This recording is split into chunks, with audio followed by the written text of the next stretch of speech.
that you said. I don't wanna burn all our bridges ahead. I'm tired of going to bed when you left me on red just to turn up the noise in my head.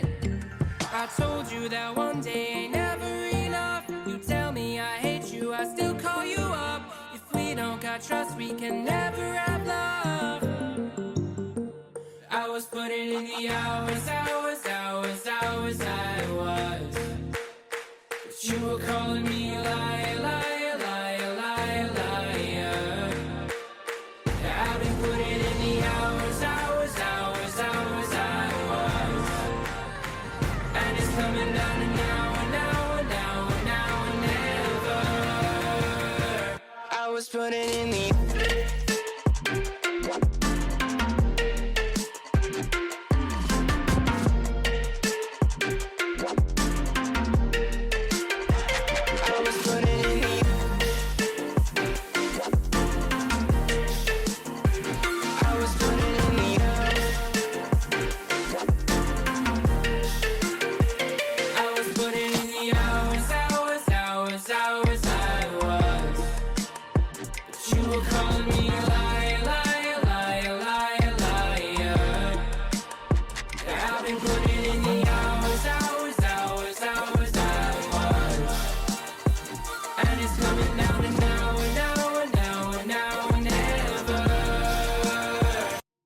putting in.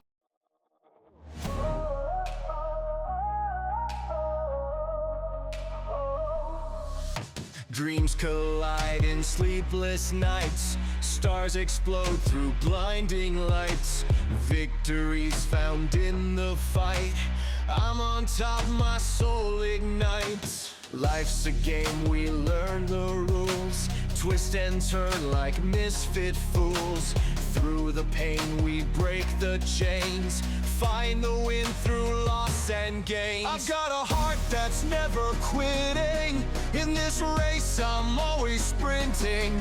Feel the power, victory sings. Born to conquer, spread my wings.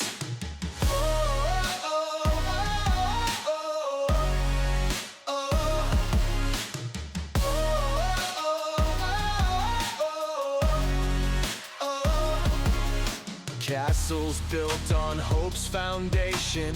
Rivers run with pure elation. Through the storm I'll find my way. Triumph shines like break of day. Tides may turn but I remain. Steady, strong, won't yield to pain. In the end the truth will show. Strength and heart, the seeds we sow. I've got a heart that's never quitting. In this race I'm always sprinting. Feel the power, victory sings. Born to conquer, spread my wings.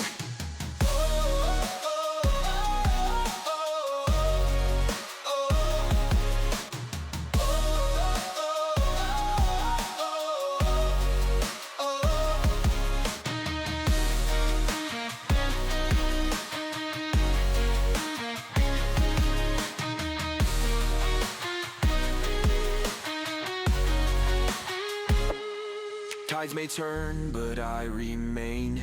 Steady, strong, won't yield to pain. In the end, the truth will show.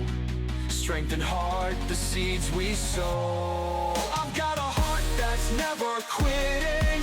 In this race, I'm always sprinting. Feel the power, victory sings. Born to conquer, spread my wings.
Everything around me is starting to turn black. Don't tell me you're hurt again. Tell me how wrong I am. Tell me how it's all my fault. Yeah, I've met my match again, starting from scratch again. Where's the pleasure in all this pain? Don't you lie to me. Say it's all okay when it feels like I'm drowning. I hate to say goodbye, but it's time to go. All I need is someone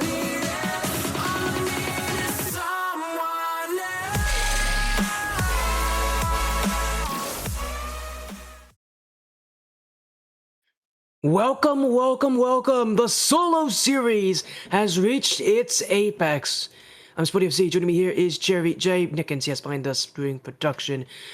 But here, CherryJ, season 6 for ATS is a first for a couple of things, but probably the most noticeable of those changes is the addition of a new division. We've always had 3v3, but we've never really branched out too much. This season, though, 1v1s have been brought to the table, meaning if you're the best solo individual player, now's your time to show it here.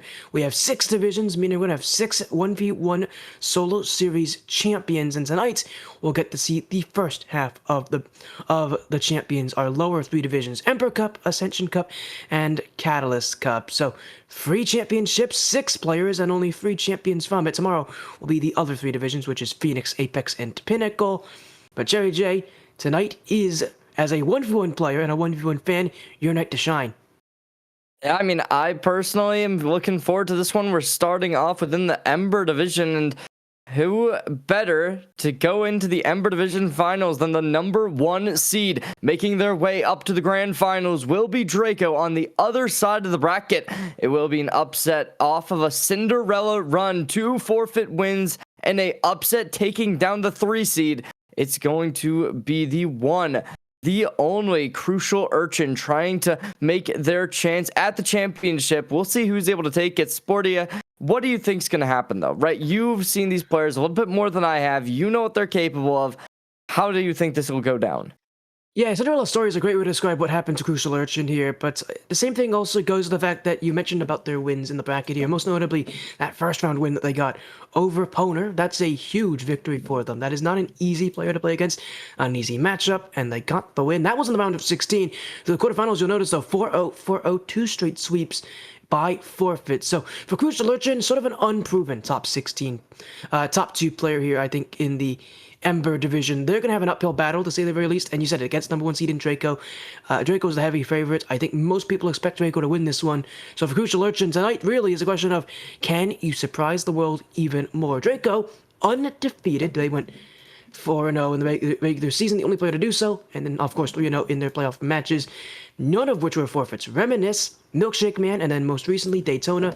Their last 2 opponents, pretty tough overall. So for Draco, number 1 seed, CrucialUrchin, number 14 seed, though, pressure's all really on, I think, CrucialUrchin at this point to prove themselves, but on Draco to get this victory. CrucialUrchin sort of have already proven they were able to compete. Can Draco now make sure that he gets the job done as a guy who's been essentially untouchable this season? Can he do what he has been trying to do all season? That is, win this entire thing. In fact, he has been so dominant, he's only dropped 1 game this entire tournament. That is, of course, in his quarterfinals. So Draco looking to not only go through, but go through on an unbelievable run. I really think there's a lot of pressure on Draco to perform. For CrucialUrchin, it's really the question of, can you kind of, once again, push up above your weight class? Ironically enough, these 2 players, they are the only 2 who had to go through and play more than those 4 matches, right? They have had a 4-2 on one of their scoreboards in the playoffs, the other one going 4-1, and that's something that just goes to show, right? They have that experience going the distance, having to play those longer games that may not have ended instantaneously. So we'll see whether or not that will translate into any real comeback potential if you do go down to maybe even 3 matches in a row. But I'm just looking forward to seeing what they do end up coming off the bat, right? Obviously, that momentum does come off, and you had mentioned it, Draco, heavy favorite, so they're certainly going to be looking to put out a statement as they have that opportunity to do exactly that. If they can come and pull off a strong start to game number 1, we definitely could be seeing a really big tone set for the rest of the series. Yeah, it definitely could be. And I think for CrucialUrchin, the most important game is going to be Game 1. Can you perform in Game 1? Oftentimes, one of the reasons why Draco's so scary as a player is because he wins Game 1 and he doesn't make it look that close. He really puts the pressure on you. He makes you work for it. And for CrucialUrchin, at least in a match like this, if you want to be an upset kind of player, you have to take Game 1 away from Draco. You have to make them awkward. I mean, Draco hasn't really had to play awkwardly this entire series. Again, I mentioned their one win, their one loss came to Milkshake Man not too long ago, but even then they got off to a decent start. You really want to make sure you're off to a good start here. As for tonight and the rest of our matches, again, reminder, it's all 1v1 tonight, so if all of you are enjoy 1v1 action, you're going to see it here tonight and tomorrow, but of course, the new year doesn't just mean new competition, it means new champions as well. We've got a lot more to go through here as well. Reminder that at the end of the month, February 1st, will be our Phoenix Cup. That's our Solo Path Phoenix Cup Championship. And then a week later, on the 6th and 7th of February, will be our Pinnacle Cup, our Straxis Networks in Pinnacle Cup. That's 3v3 action, but tonight is just 1v1. So let's get things going here. Let's get things underway. Draco, the #1 overall seed, takes on CrucialUrchin, the number 14 overall seed. It seems like we might be having some technical issues while we wait a little bit longer here, Cherry. I mentioned as well that Draco's the heavy favorite here, part of Solo's Path. They're one of a couple players in the finals that are represented by org. CrucialUrchin, one of a couple that isn't. Do you think there's a difference between being represented by an organization or not when it comes to 1v1s?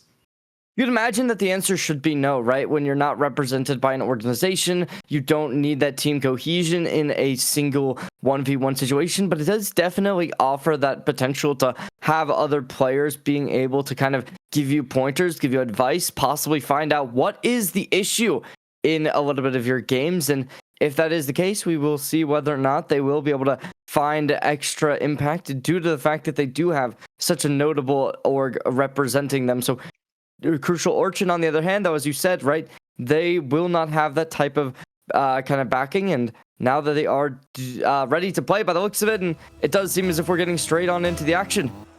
Yeah, it is. We're not going to wait any longer here for all of you. Draco takes on CrucialUrchin. A reminder, I guess we haven't mentioned it yet to all of you tonight, but tonight, every series is a best of 7, so you gotta win 4 games to be Solo Series champion for what will be our first and only season of 1v1 action. As it is our last, it's your time to make history, your time to do it, and for both these players, part of our Ember Cup, a division specifically made for 1v1s. This is gonna be a huge performance. As for Draco, goal 1 already, 12 seconds in, looking to try to embark on what would be history as the first Solo Series champion of ATS. To get to the second kickoff, it will be CrucialUrchin having a bit of potential to play around this, but Draco with a phenomenal shot onto target will be able to get a second into the net. As of now, Sporty, it definitely is looking as it's kind of as you alluded to earlier when we were before the game. Draco, they're phenomenal at making their opponents feel that pressure, and they're already doing it 21 seconds into the game. That second goal already scored. Yeah, it's a scary sign here that Draco's able to get goals this easily. As for CrucialUrchin, again, a major underdog. But Draco, he's done this to everybody this season. He is dominant, and he scores over and over again. So, no surprise that he gets 3 goals at this point now, as we're less than 30 seconds in. CrucialUrchin's gonna have to really dig deep here before this game gets far too out of hand. And we might have to look into game number 2. So, again, as I said, if CrucialUrchin wants to win a game, game 1's got to be the game to do it. You cannot let Draco have this early momentum, have this early lead. He's so used to just being absolutely dominant in this division. I think the real thing that's going to hurt him here is if CrucialUrchin can put the pressure on him. I see he'll look for a flick the other way.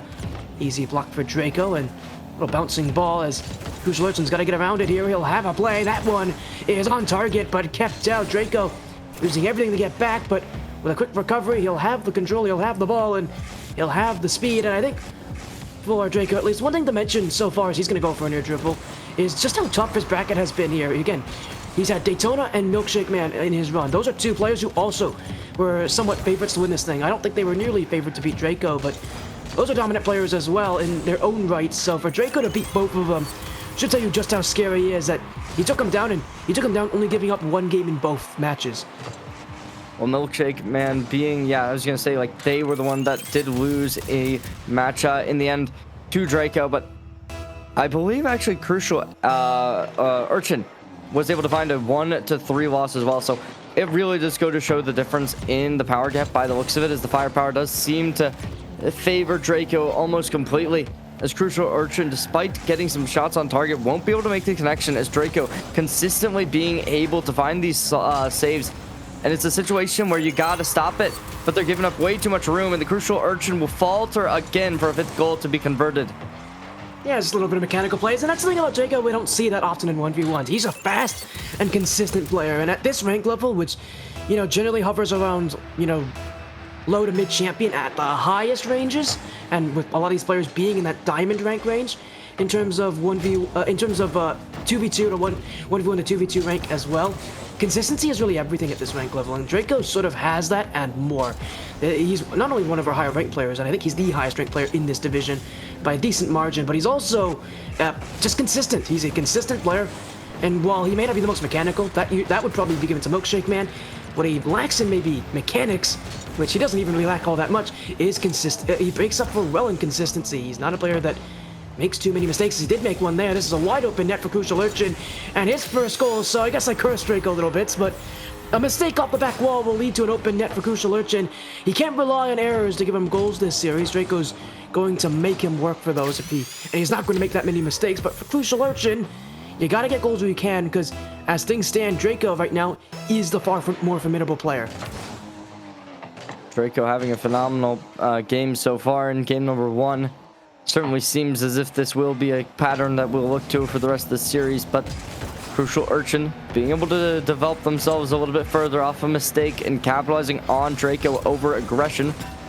It is going to be hitting the crossbar, unfortunately, as the side does get hit.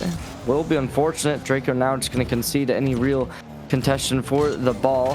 CrucialUrchin trying to dribble it in. Unfortunately, Draco still going to have that potency to get it right back on out. I'm seeing a lot of heavy movement from Draco back to the boost here. He's using a lot of boost for these challenges. CrucialUrchin, by comparison, seems to be a little more comfortable with his boost management. So that's definitely something to focus on, is that Draco seems to want to win the boost and then win it in overdrive, whereas for CrucialUrchin, he can play low boost, he can seemingly win out and stay close to the ball because he's okay with playing low boost. So for Draco, every time he doesn't win a challenge and he goes back to the net, he's giving CrucialUrchin a lot of room to work with, and if I'm CrucialUrchin, not only should you make that count, you gotta put on good shots when he gives you that space.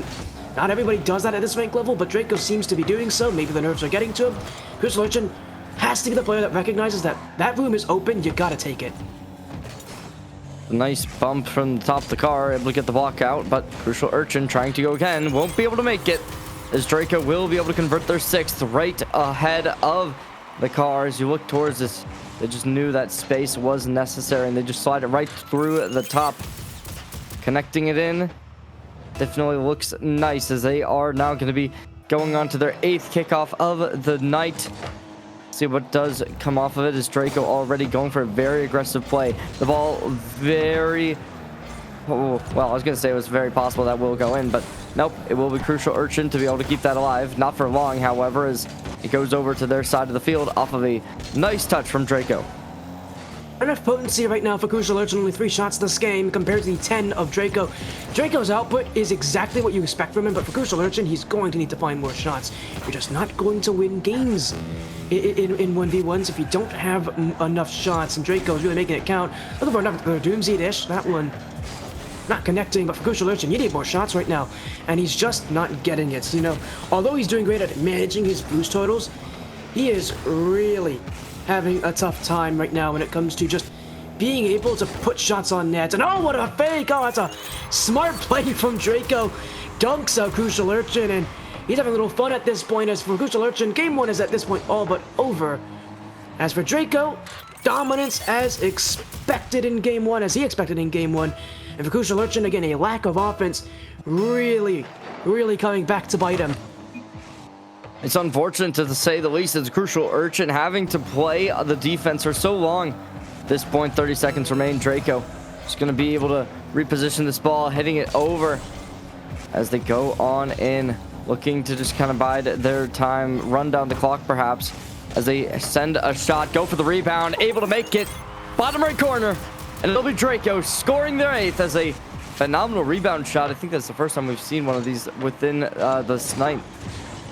That's that is some real confidence from Draco there. And again, as I said, he's a player that's got confidence. He's not the most mechanical, but he is so consistent. When he goes for something, rarely do you see him miss. And, well, he definitely showed what he could do there. And again, that's what he's been doing all season, is that his consistency, his offensive consistency is something that so far no one has been able to match. And as this ball is going to end, an 8-1 scoreline in Game 1. Dominant from Draco, a blowout here in Game 1 for CrucialUrchin, an absolute tragedy. The one thing you couldn't allow to have happen was Draco to win on offense, and he did that by a mile. 13 shots to 4. CrucialUrchin struggled to win the ball and struggled to make shots out of winning the ball. It was an unfortunate situation where the only real-time CrucialUrchin was able to find a goal was off of a mistake of Draco, where they overextended themselves and were forced into the midfield while CrucialUrchin had the ball right in front of the goal. It was a not very favorable situation for Draco, but despite that, they were able to instantly come back from it and made it their own. So CrucialUrchin, they had a couple good saves for sure, but it really was just not enough from them, right? We saw 4 shots being taken, which, yes, it shows that they were trying to make something happen, but unfortunately, it also shows that they were not nearly as proactive as their opposition, who was consistently on the ball, consistently putting forth effort and applying pressure, and that repetition started to really just get to CrucialUrchin, I think. And at this point, they're really just going to have to make something new in game number 2. Game number 3, they have that opportunity, but it will definitely be tough. Yeah, it is going to be very difficult to prove that you can stay in this one, especially with how bad Game 1 was for CrucialUrchin. We'll move into game number 2 here for Draco. One step closer to winning the Ember Cup, as well as also winning a bit of prize money. Reminder that there is a prize, I don't think we mentioned yet, but there is a prize pool for players in these divisions. Every division, the winner takes home $20 US. So there is actually a monetary award for winning the division. I'm sure for a lot of these players, that's not really their focus. They just want to win the solo series, be the best one-room player, or be the best one-room player here. But hey, if you can win, you get a little bit of reward for all your hard work. So for Draco, one step closer. So he's going to go for a dribble here. Reset taken. CrucialUrchin whipped on it. Draco came in with a full out of steam. Couldn't get the extra flip, but it didn't matter. CrucialUrchin, maybe panicking, seeing Draco up so high, just didn't have a block in his game plan.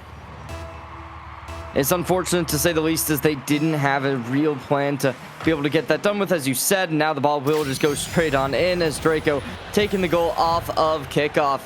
Phenomenal work from them as they develop even further within the matchup. And as Draco just hits it straight on center goal. It'll be the second to be converted. And it's actually, ironically enough, I believe the exact same time bank that we saw the first game at when 2 goals were scored, to 4 minutes and 39 seconds. Draco will hold. He's got a great chance for a third goal. He's going to go up again here. Well, here goes the mechanical side of Draco. This is what happens when Draco feels confident. He just goes for things and sees if he can hit it. And the scary thing is, he can hit this kind of stuff. He doesn't do it often. He's not exactly the most consistent in the air, but he is still very consistent. And at this level, that is a scary sign that he can go up in the air and keep that kind of control. As for CrucialUrchin, you can see he's really panicking. Once Draco goes in the air, he's extremely nervous about what he can do. As he's going to get a 4th goal here, man, this is just brutal from Draco. For CrucialUrchin, the one thing you cannot do when someone goes in the air like that is panic. You gotta stay on the ground, you gotta stay calm. For Draco, he's good at getting into the air and scaring people, but what he does in the air so far hasn't been all that impressive. He can hit flip reset stuff, but he's not consistent at it. Simply put, for CrucialUrchin, the best way to defend Draco's aerial plays is just let him outplay himself. Sit on the ground, play a goal line defense, let him outplay himself and bring the ball to the ground. And once he does that, then play the 50-50. He doesn't have the boost to recover, and there you can take a breakaway. Oh, what a fake. Oh, you can't be allowing that. The fake is phenomenal from Draco as they hit it to the backboard and just allow that touch to be attempted, but unfortunately not able to make connection to the ball, and that'll just leave him with a free empty net. Yeah, Draco right now just proving what he is worth and proving why he's been so dominant this season. It's 5-0 already. CrucialUrchin, if he wasn't panicking last game, he surely is this game. He is realizing that this Draco right now is fully willing to go in the air because he's realizing CrucialUrchin isn't as a good defensive block there. CrucialUrchin, I don't know if he's listening in, but he made the right call there to sit on the goal line. You'll have to do it again, though, as Draco's already up again to the back wall. Double tap in progress. Oh, he's hit it too. Well, sometimes he connects on these, and that one with no chance of block. CrucialUrchin right now being played in the air, and Draco, well, he may not be hitting all these shots. CrucialUrchin isn't willing to challenge him up here. It is pure dominance in these skies, and Draco is using it. Putting up a 6th. Looking to keep it going. 3 minutes 30 is all that is left. Draco drops the ball right down under. Oh, and scores it. Another goal from the air, trying to make that contention, but unfortunately just unable to connect with either Draco or the ball, and they're just a little bit too low, and it will falter in the end. A 7th will be converted, as Draco certainly looking to put the hammer down in game number 2.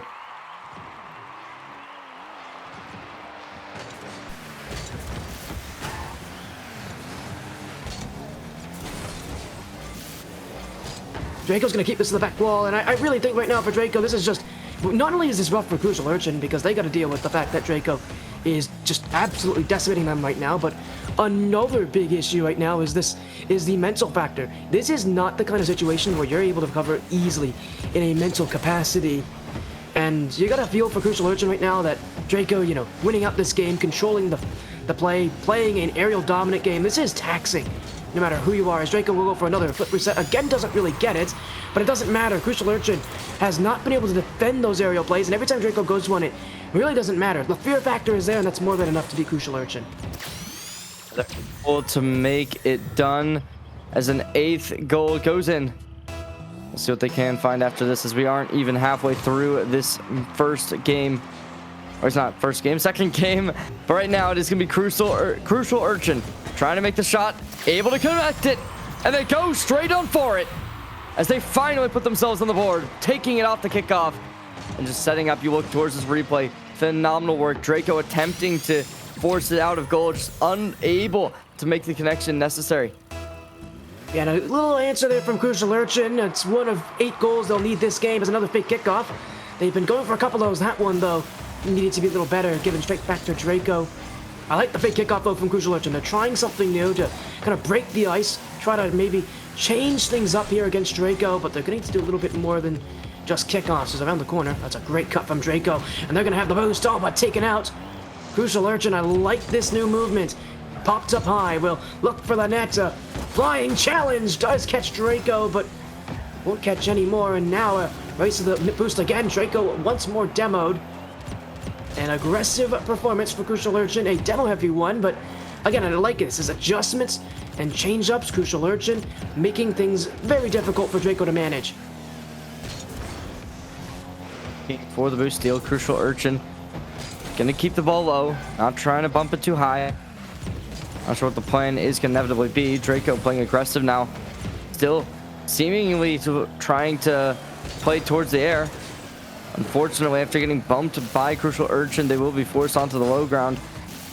They're able to steal another boost. Oh, this ball looming overhead. Will CrucialUrchin be able to get the save? Answer is yes, as now Draco looks to opt in for it, possibly. But the ball does go back over to their net. And you're seeing right now just Draco, again, like they did at the end of last game. It is just keep control and keep a good game, and really more importantly, waste out the clock. The CrucialUrchin, it's a tough pill to swallow here that Draco right now is just absolutely outplaying them in every facet of the game here, but what's really happening is that Draco now is trying to play for time, just waste out time, let this game end. You know you're at this point supposed to win it. It's just about letting it end, go to game 3, as CrucialUrchin's going to take another goal hit off the kickoff here. 9-2 is the score line, but if they have any hope of coming back, it's going to require a miracle in the final minutes. CrucialUrchin is able to push this right on through. Very good work from them, as they've been able to find 2 goals now off of the kickoff, looking nice while doing so.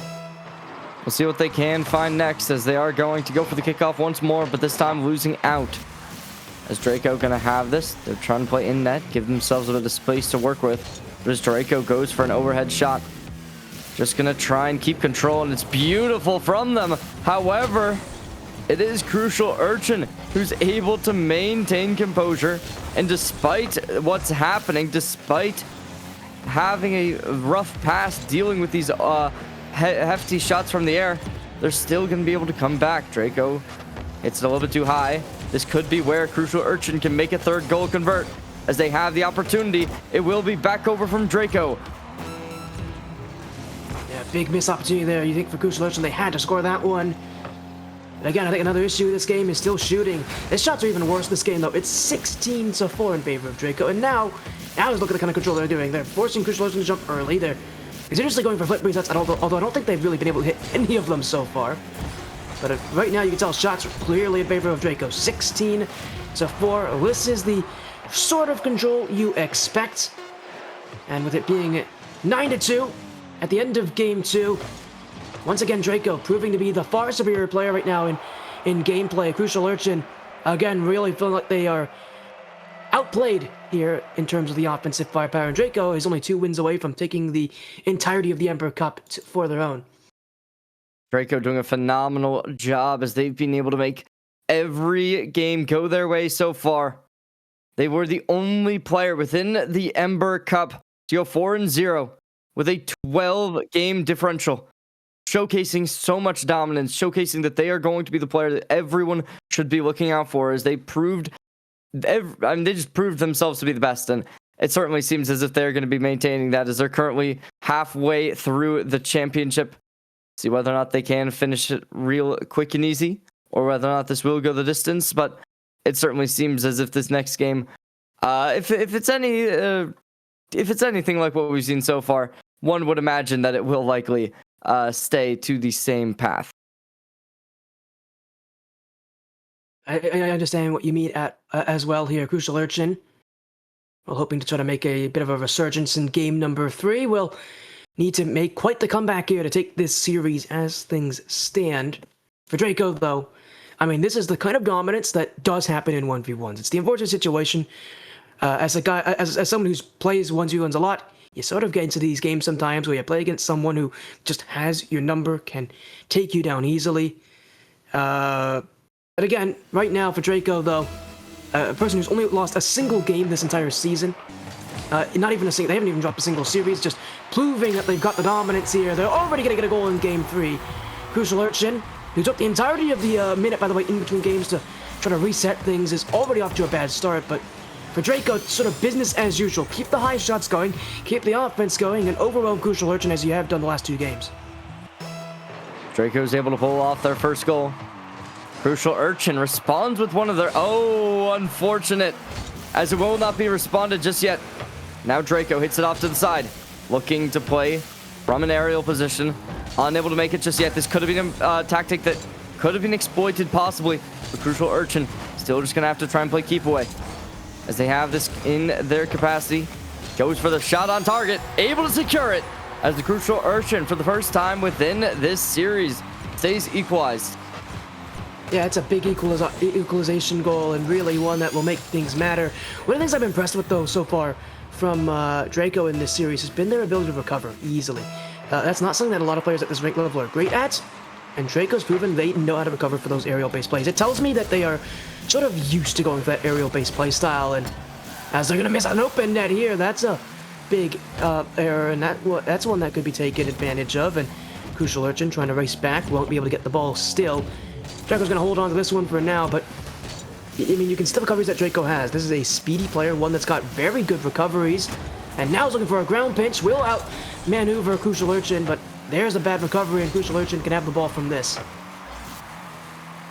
Go able to pick up speed, looking to make something happen. CrucialUrchin goes for the shot, unable to make the connection, as it will be Draco right above him.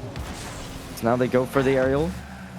Perhaps something will be coming right. Draco, they're giving them space, but not anymore. They're playing a close, tight game. CrucialUrchin keeps the ball in the corner, looking to try and relinquish any possibilities of a score coming out on them. It's interesting, right? They're still able to play contesting. This is a lot better than what we've seen from them so far within this series. I'm also surprised that Draco's giving this kind of respect to CrucialUrchin. I mean, the last 2 games we haven't really seen that respect out of Draco. They've sort of been playing a non-respect-based game. They've just been going for whatever they want on CrucialUrchin and sort of confident that they'll hit it, says that's a great shot, and well, it's gonna fall into the crossbar. That is a beautiful shot against CrucialUrchin, who didn't have enough boost to get to it. But again, I'm surprised that Draco's playing more respect here, because realistically, they haven't had that kind of respect for CrucialUrchin this entire series, and realistically, they don't need to. They're a solid enough player. They're clearly able to win without giving respect, so I'm surprised we're seeing it here from them. CrucialUrchin has been able to use that respect, but maybe not for long. It's 3-1 for Draco, and with 3 minutes left in Game 3, Draco now is looking to pile things on and get that massive lead that they've had for the last 2 games. At this point, the snowball does starting to look very mounted, and whether or not CrucialUrchin will be able to try and dismantle the lead that has already become of them, it's very unlikely.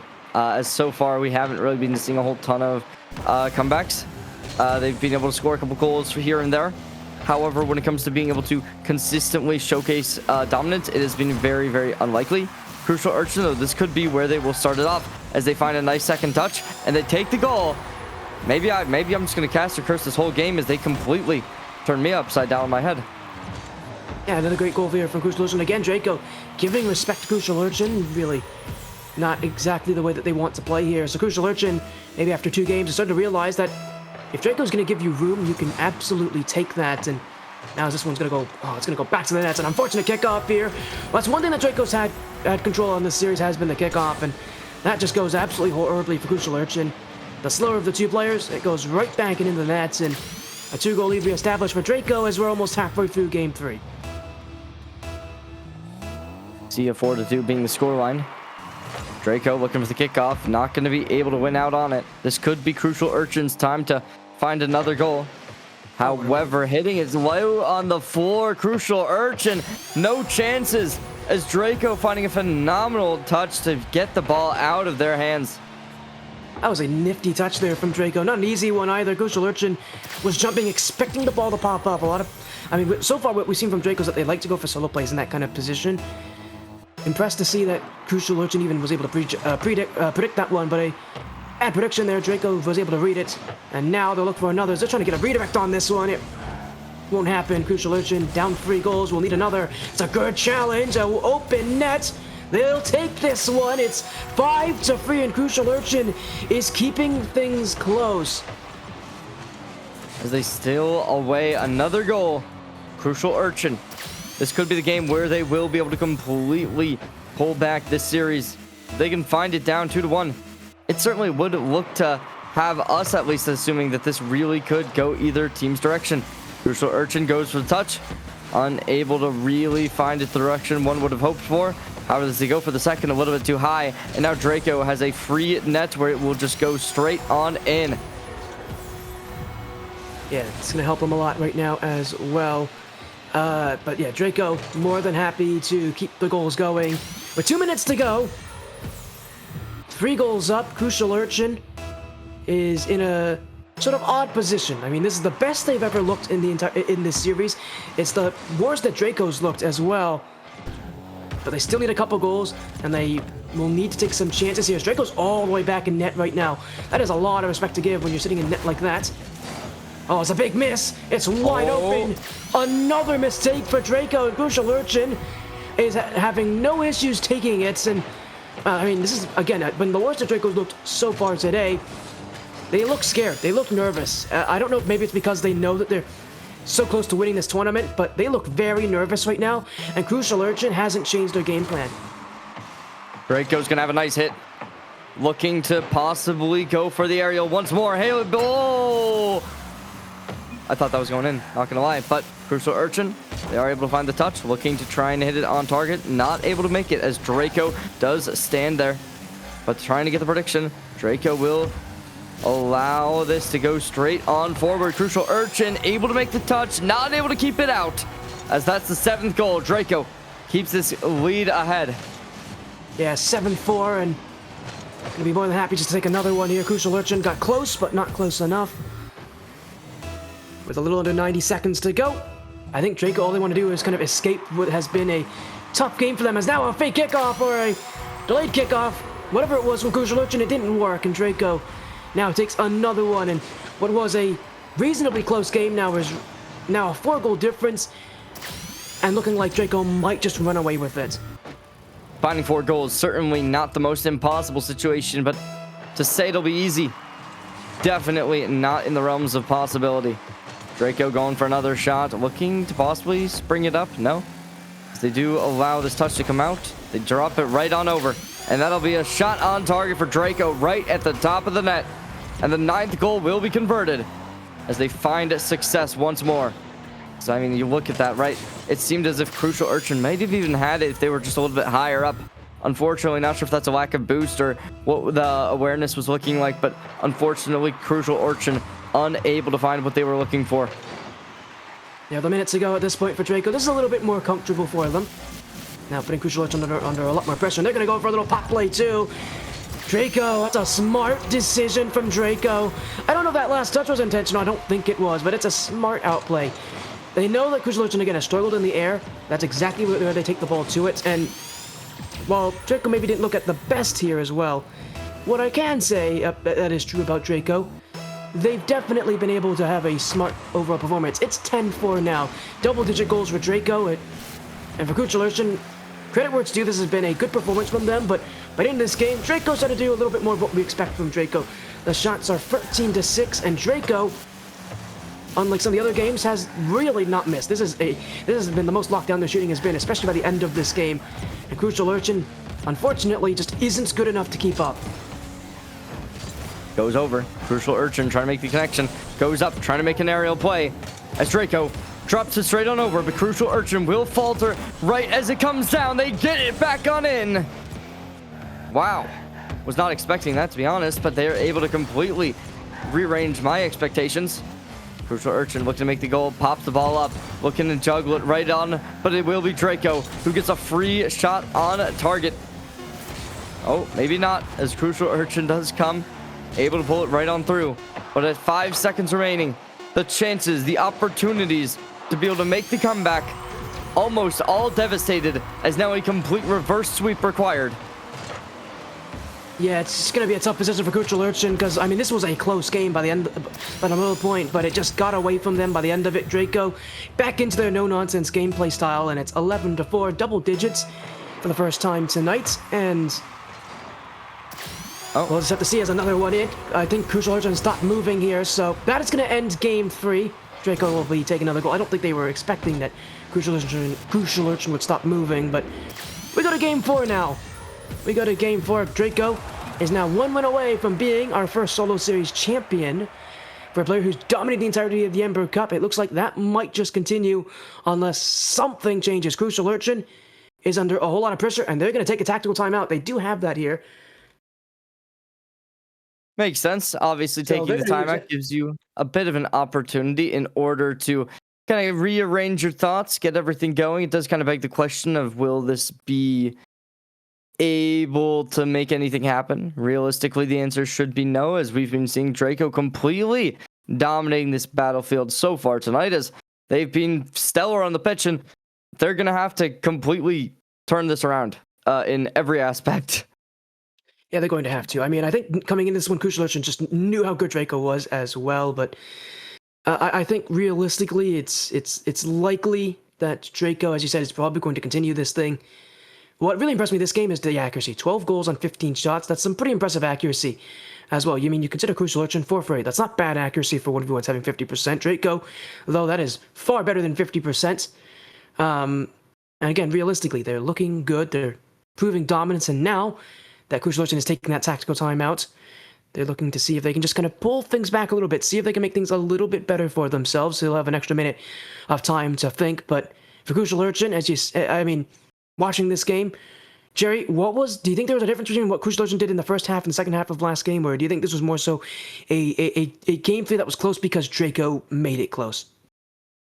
I think realistically, we will just have to wait and see what does end up happening. As I don't know. I mean, it's looking rough to say the least. Well, what we will see here did I mess up? Oh no. I accidentally joined the spectator. Oh, okay. No, I you're thought I fine. like. You're fine. I thought I looked You're like fine. broke The game something doesn't or what? start. Wow, The game that's doesn't really start sad. until the game doesn't start until the players join. You're fine. See, I knew that was the case, but I didn't know if that was like the same thing for spectators. And I was like, oh, I thought they were already joining. But yeah, I don't know. I think realistically, if you're Draco, like you just need to start being more aggressive, right? Like they kind of gave too many chances to CrucialUrchin. And I mean, I'm not saying it's a bad thing. Like they were allowing them to kind of like get into this game a little bit, not let the hopes just die. And that allowed a little bit of options, right?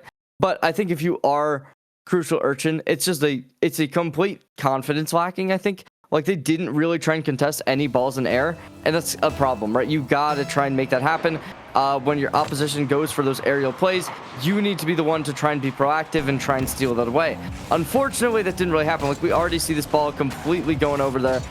Thankfully, actually, this is going to be a shot taken away as CrucialUrchin is able to block it right on out. Yeah, they're really playing the smart 50 game against Draco. They're trying to win against Draco in 50-50s. They know that because Draco doesn't have the confidence for them, they're more likely to jump all in on a lot of challenges. Problem is, that is a tough position to play in because first you gotta get the ball, and that seems to be the tough part with Draco, is taking the ball away from them. As things stand, Draco's looking a little bit more confident here as CrucialUrchin will. It's a great first touch, looking for another. Front post is there, saved away by Draco. CrucialUrchin missing the boost, won't have any going back to defense here, so Draco can make things count. Although CrucialUrchin, I like that consistency and I like that challenging a confident play there. Now they'll go to the air. Oh, that's a bad touch though, and Draco's gonna take this one for a 1-0 scoreline. One mistake for CrucialUrchin, and Draco saw it. It was a sort of a pump fake from the background, and Draco never fell for it. Yeah, they were attempting to try and make an aerial play. Maybe they were looking to hit it higher up instead of lower, but it just allowed Draco to get everything that one could have initially asked for with the ball completely free for the taking. And as they were able to find the shot on target, it allowed them to be able to get a 1-0 lead. Now as Draco goes for another shot, it will hit the post, but they aren't going to stop there. They go for the second shot, and they turn it around. A second goal comes in, and it will be CrucialUrchin just... In a situation like this, you just gotta hit the ball, right? Like we saw them going really tight for an angle close to the what's the word? The pole, but unfortunately, as it didn't hit the ball at all, even if it would have like hit it straight into your opposition, that would have been better than what did happen. And there's Draco going for a third goal, and they're able to make it happen right off the kickoff. Yeah, it is 3-0 here. Draco with pure and utter domination in the first minute. Feels like that tactical timeout for CrucialUrchin has not exactly made any difference to the way that Draco is approaching this series. And you got a feel for them here. I mean, it's another kickoff goal. Man, it is just getting ugly at this point. 4-0, and Draco... I'm sure Draco feels bad about having this many goals, but it is the finals. It is the championship. You'll take any goal you can get because, I mean, if you're Draco, you don't want to drop any games. You don't want to make this any tougher for yourself. You just want to get through Game 4, win this tournament, be a solo series champion, and take that $20 grand prize. 42 seconds remaining. CrucialUrchin needing to be able to make the comeback. This is exactly what it might do it for them as they hit the ball center of the court and are able to find it. CrucialUrchin will be able to bring it back for at least a little bit. A 1-goal response, and CrucialUrchin, again, is they can outplay Draco in those all-in challenges. They're going to get a couple goals from that. They did it last game when Draco got a bit overconfident in the first half, but it's going to take more than just winning 50-50s to get you goals if you're CrucialUrchin. You need to find something else to win out in 1v1s. And they got to find it soon here, because here goes Draco for an aerial play. Won't be able to have the net, but it's a great pinch, and in fact, they might have a shot at the end of this. It's going to go in front of the net. Good save. A good recovery from Draco, but it won't be good enough to beat CrucialUrchin. A second goal in a row. Draco went all in on the aerial attack, couldn't get it, and CrucialUrchin able to take the boost and take the ball with them. Give them a bit more opportunity as CrucialUrchin take this game back. It's only 2-goal deficit now. Certainly more obtainable than what we've seen in previous iterations of this matchup. As now, Draco hits it forward. Gonna be getting it straight on into opposition territory. Won't matter. They instantly take it into net as the 5th goal will be converted. Draco just stealing it all away. And that's going to make things a little bit easier for CrucialUrchin. 5-2 now, just playing as if playing with their normal amount of confidence. As for CrucialUrchin, though, looking to, again, try to push any sort of pressure on the Draco. We'll have to resort to playing a little bit more defensively. Another early jump trying to get the 50-50. They did this earlier and it didn't work, and it hasn't worked again here, and Draco's going to score off of this and make it 6-2. We saw CrucialUrchin earlier try to do this kind of play where they go for that high challenge. It doesn't work, and Draco, noticing that, waits, wins, and then scores off of it. Sixth goal gets converted as they bring this lead even further. As we do see the ball coming close. CrucialUrchin going to be the first one to the touch as Draco looking to make a response. They are going to be disrespecting some of the space gathered as they go in, looking to play it aggressively. Oh, but the bump is nice from CrucialUrchin, puts it over towards the side. And another goal. Oh no, it's off the post. That one's just a little wide. I thought Draco was going to have their 7th out of that one. They may still have it here as CrucialUrchin bumped. They gotta get back. They'll bump out Draco, but that one's still on in front. Ooh, it's a bad recovery as well. Big save in front of the nets, but Draco will have some boost here. 2 minutes to go. They'll take it to the air. A dribble. Looking for the 50-50. It's won by CrucialUrchin as Draco goes back. And at this point now, looking to play a little bit more of a time-wasting game. It won't work easily here. CrucialUrchin to the back wall, and that is a bad first touch. Right above the nets. Exactly what they weren't looking for. And now Draco going away will at least put CrucialUrchin back on defensive alert. CrucialUrchin goes for it again.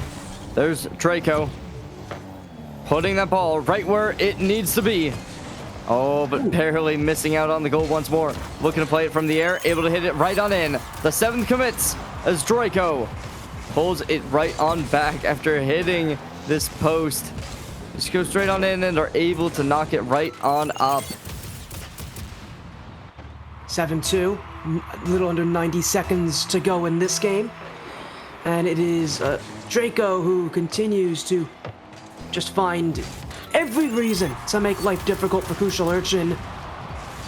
Another kickoff goal, and for CrucialUrchin, you start to think, is there any hope left in them that they could take this game?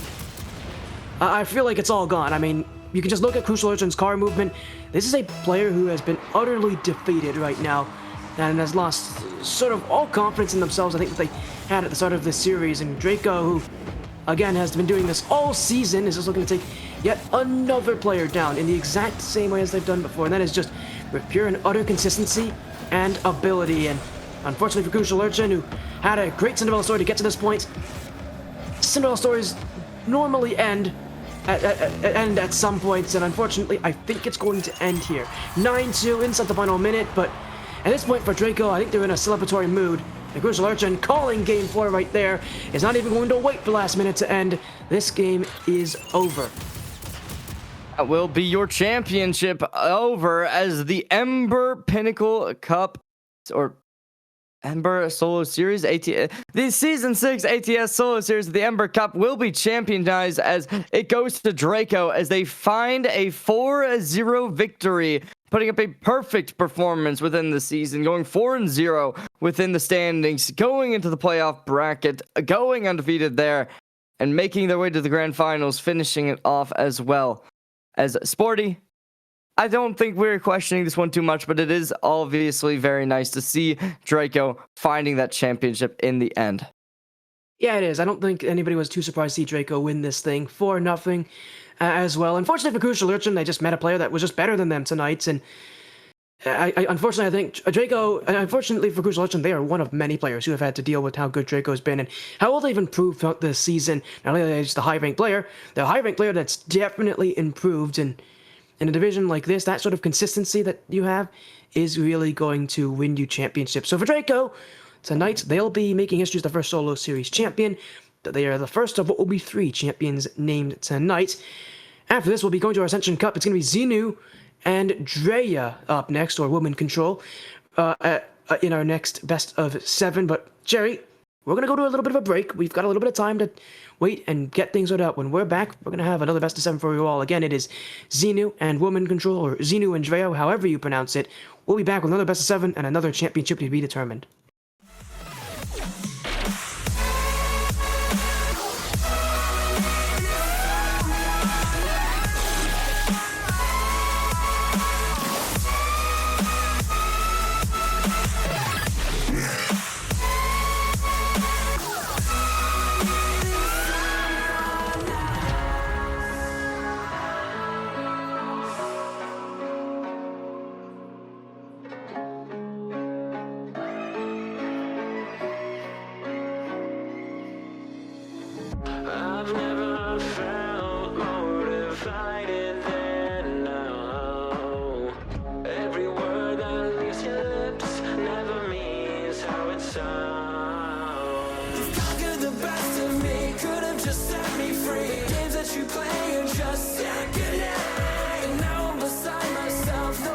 Fucking hell, let me just go, let me just go. And don't you lie to me and say it's all okay when it feels like I'm drowning. I hate to say goodbye, but it's time to go. All I need is someone else.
Even now, you're coming up to me, fire lighting up the sky.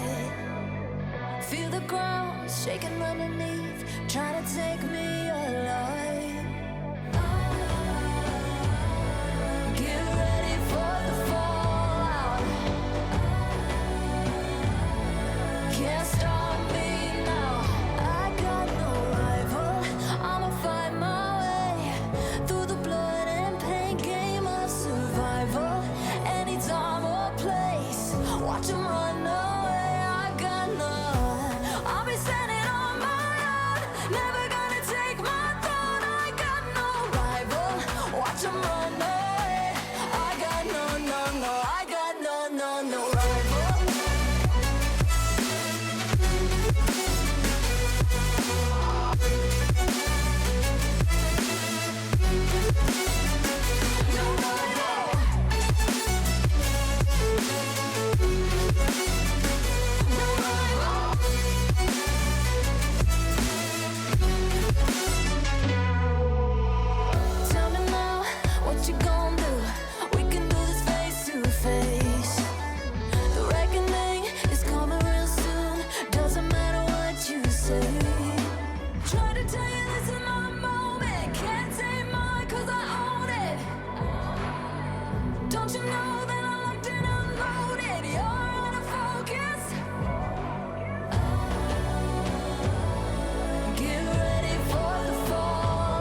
The moment is now.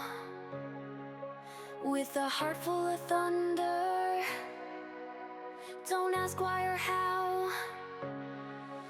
In the ruins of glory, find your ticket to ride. It's a roller coaster, baby. Buckle up for the ride. Get it, come get it if you think you can. Break through the noise like a madman. There's a fire burning deep in the night.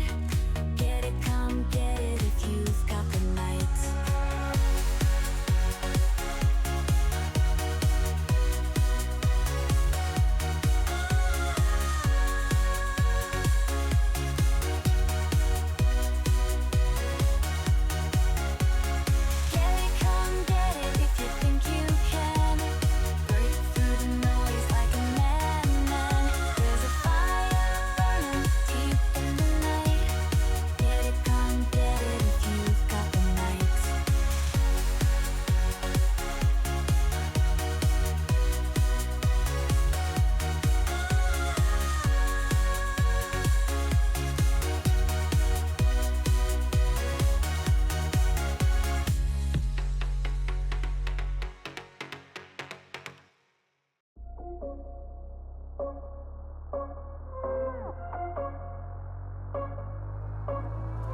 Rising with each beat of the music is bringing. We're flames in the fire that keeps burning. We're inviting the night in. Welcome, my heart so full. I'm devoting myself to the night. There's no motive. We're just listening. We're existing.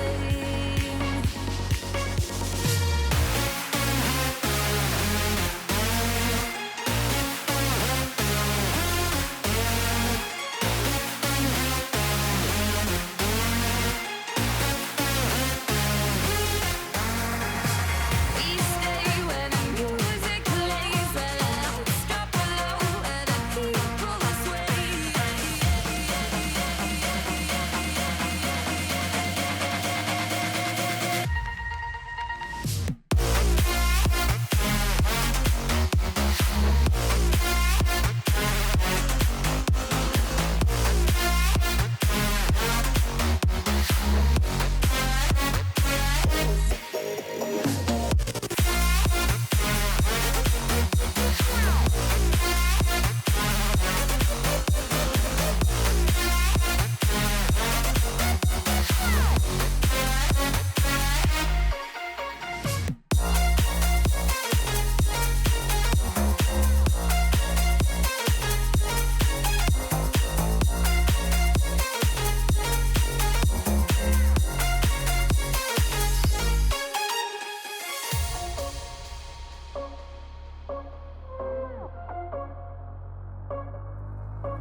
Rising with each beat of the music is bringing. We're flames in the fire that keeps burning.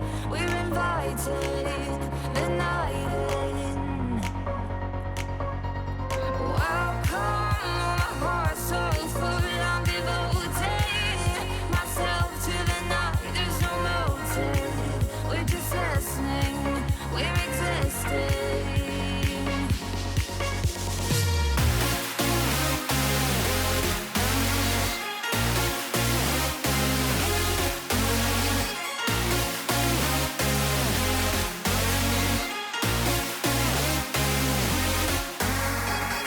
We stay when the music plays. Let's drop low and the people sway.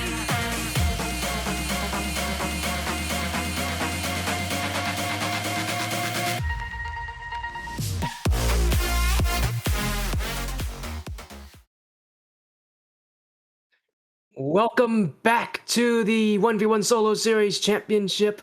Once again, the overlay has turned red, and that means we're in the Ascension Cup. If you missed our Ember Cup matchup earlier today, we just saw a 4-0 shutdown from Draco, taking down CrucialUrchin to be our first Solo Series champion, our first of 6 across this weekend. Now we get another one here. Xenu takes on WomanControl, aka Drea, in our next matchup here, CherryJ. If you take a look at our single elimination bracket that has progressed before this thing, you'll notice Xenu again, another number 1 seed that's made it through the entirety of this bracket. But for Drea, not too far behind. They came in as a number 3 seed, had some tough matches specifically against Zynex, but hey, crucial victories. They got their wins, and yet again another 1v1 best of 7 to determine a championship. It is interesting, right? Like when we kind of take a look at the Ascension Cup versus the Ember, a lot more players within the Ember Cup, the Ascension a little bit more limited to only the top 8 individuals making the playoffs. So a bit less competition, you'd imagine.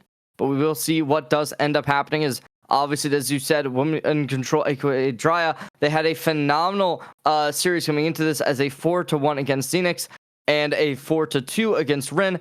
I believe I do actually recognize both these names as some pretty talented individuals, so I'm excited to see what they will be able to bring out for us tonight. But really, Xenu, they as well have come into this as a massive playmaker, right? They're the number 1 seed going 4-0, a +9 game differential. Not the highest, kind of does beg the question of where some of these losses did come in from. As Drea, they were the number 3 seed with a 3-1 record, but only 1 game less than the number 2 seed at a +5. They ended with +4. So we will see what that will end up kind of going in from. But a big thing to mention that I didn't even realize this is when you look at this playoff bracket, there is something interesting. Sporty FC is not here, which does beg the question of what on earth happened there when we're going 2-2.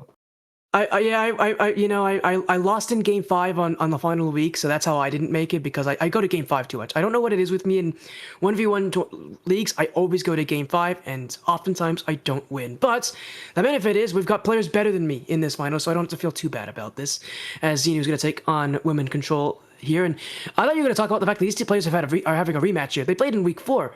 They literally played each other in week 4, and Xenu won that match 3-1.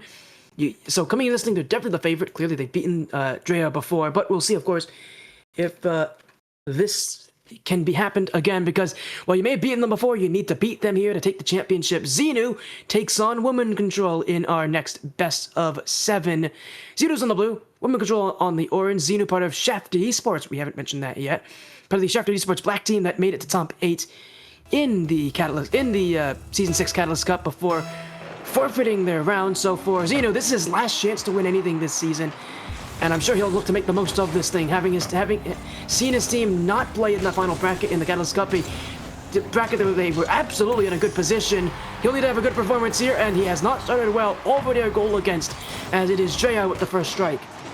Yeah, they're able to force out the first goal, and no real contestant available, as that will give Drea the first option. And what they do end up being able to make happen with this, right? Do they try and just go for that second one? Do they look to try and leverage this and maybe play a little bit more on the defensive side? That will be the question. And if you can be able to sniff out the second goal, it certainly could look to pay out dividends. As we do see Drea gonna have this ball right on top, hits it upwards, but they want to try and get even more. Xenu not able to get the contest, not able to hit it backwards, and that'll give them the second, as it's looking good for Drea, as they've absolutely massacred with 28 seconds only being used. Yeah, no, this is a good start here for WomanControl. It's exactly what you need. 2 goals early, set the tone early. So often 1v1 is controlled by who sets the pace of play and who controls the pace of play. Right now, that is all in favor of Drea. For all of you wondering, again, Drea, WomanControl, same person, different usernames overall, but they'll have to look to keep the plays going. Xenu to the side wall. We'll have an open net here to take. Won't be able to take it easily. Was sort of flying up the side wall. Now a dribble to the crossbar. Looking for the bump as well. Drea's really in a bad spot right now. They're going the wrong direction. And this one's going to find the goal eventually. WomanControl able to play the defense, but eventually it would all fall apart. It is Xenu who's put on the pressure, and it is Xenu who continues that pressure with a goal here to cut that lead in half. You gotta give credit where credit is due. That was a spectacular goal, being able to just tap that right on in, as now the next pitch will be discovered. So we do get to see Xenu pushing in. Not able to make anything just yet, but they might try and go for the air dribble. Never mind. Seemed like they might have been setting up for a cross-map air dribble, but they are just going to be able to tap this ball from this vertical advantage. As we do look towards WomanControl, they are going to try and make the contest right here, right now. But the ball looms right overhead, and xenu takes advantage as they bring out the second goal for them, finding equalization. I'm not totally sure what the idea of there was from WomanControl, but they didn't really go for the contest on the ball and just allowed it to fall down.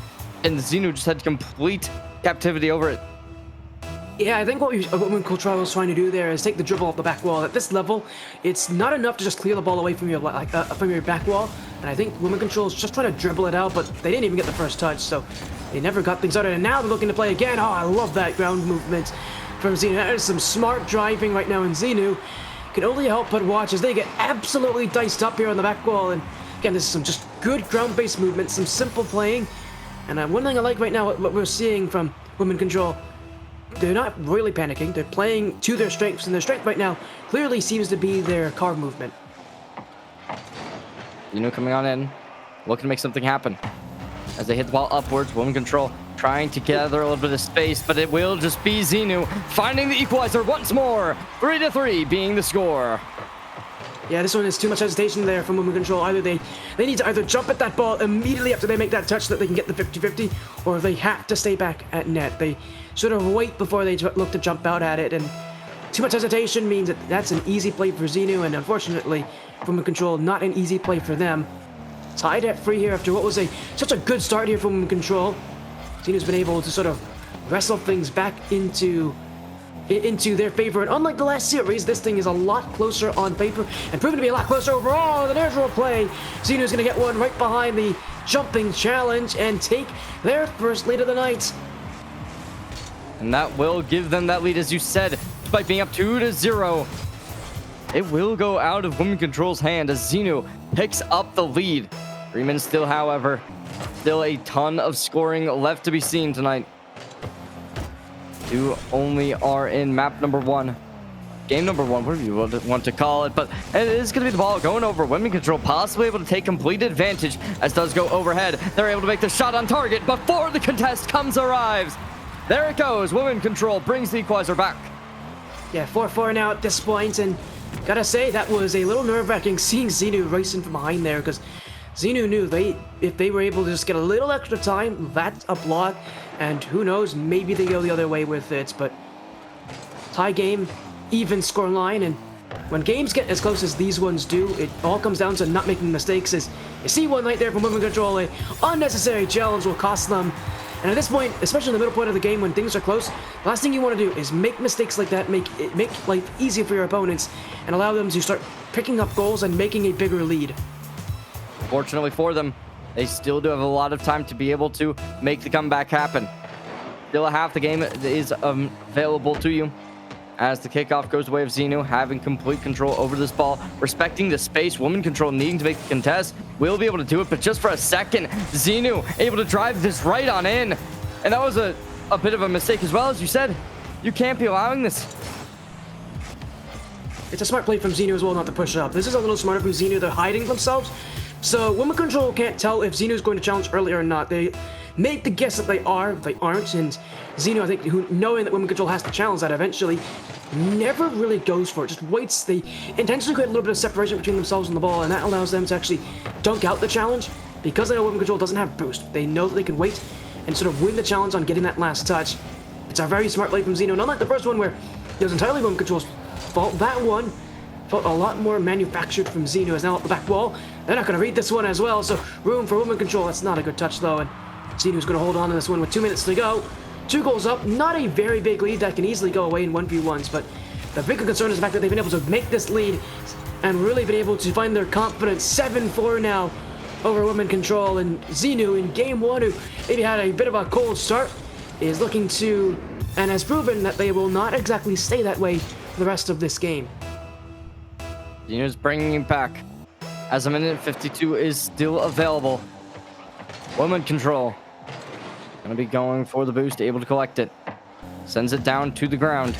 xenu gonna be trying to get the prediction, able to get it perfectly.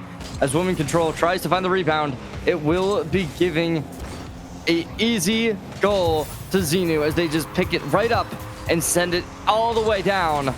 As this is now, what, 4 in a row for xenu. And a little bit of extra flare as well. WomanControl has not scored in, I think, the last minute, so things are really getting a bit cautious here for them. You're going to need to find goals. You're going to need to find them soon and fast, and, well, this is a good start for them.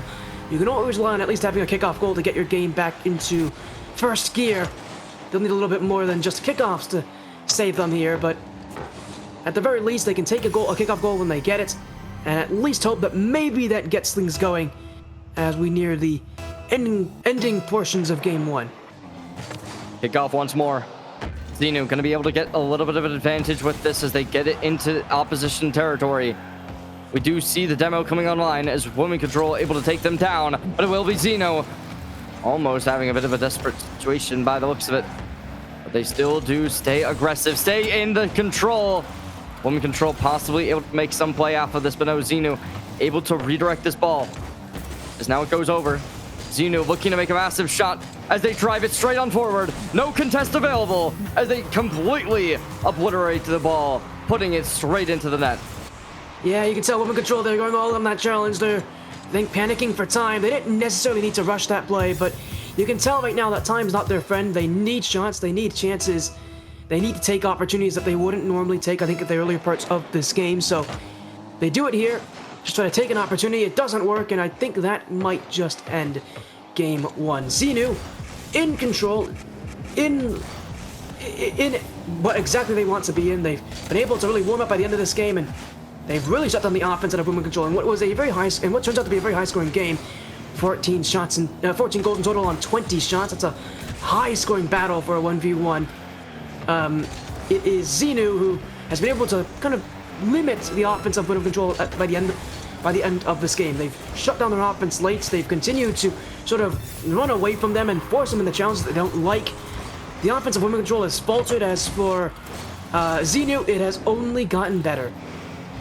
There's double digits found as they're doubling the opposition of WomanControl. As now they need 24 seconds to just go away. As long as you don't give your opponent 5 goals, this Game 1 will go your way, but it will be WomanControl starting off hot as they find their 6th. Yeah, another question is, do they even have enough time at this point? Xenu takes 6 seconds off the clock with just that 1 goal, and there's 4 more needed here from WomanControl. So, do they even have enough time to come back in this game is, I think, the real question at this point. No matter what it is, as that's a fake kickoff from Xenu, that's going to waste even more time because they just fake kickoff, and now they're going to go the other way and throw the ball in the orange half. So that's definitely going to end this game if the 10th goal didn't end it already. Xenu's going to take this one. They're going to give up another goal to WomanControl. Yeah, but it won't matter, as actually that's going to fall off the back wall and hit the floor. Xenu's going to win Game 1, 10-6, a much closer game than we saw in last series, but again, to Xenu at least, a very good second half. They really shut down the offense of WomanControl and a high-scoring battle as they made it out to be. That is something you can't afford to have happen. A lot of shots for WomanControl, 10 compared to 14, but the second half of this game, I think they only had 2 goals, so you can tell Xenu, if they can shut down the offense of WomanControl, they're going to be just fine. Yeah, I mean, it looked phenomenal from Xenu being able to just capitalize on these little mistakes, and it was just consistent domination from them, right? We saw a early lead coming out from WomanControl, as you said, where they were up 2-0, and they kind of kept that lead up, moving it a little bit further each and every time until it was 4-4. At that point, Xenu started absolutely taking this game into overdrive, and WomanControl didn't really have any way to counteract it. And it just led to Xenu being able to completely destroy any real hopes of Game 1 going the way of WomanControl.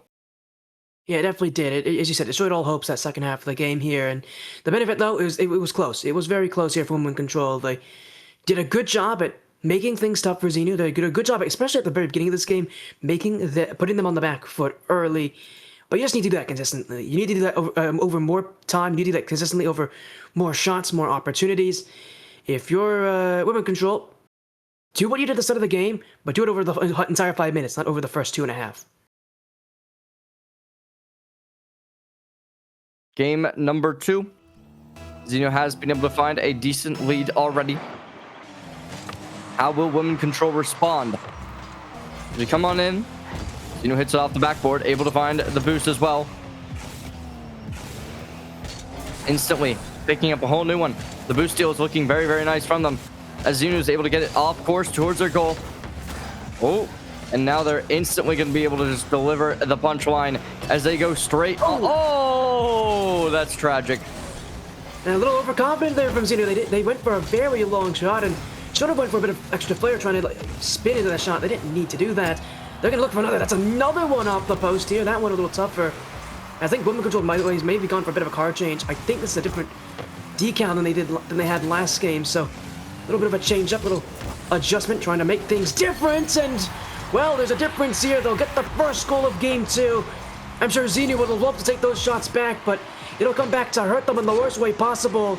A perfect shot from WomanControl, and xenu has to look back and accept that he can only really blame himself for this. Those early shots should have gone in. Because they weren't scored, it's WomanControl who will take the first on xenu. 41 would have to imagine that goal is all but unblockable, as WomanControl going to be able to hit it upwards, finds the block of their own. xenu gets control.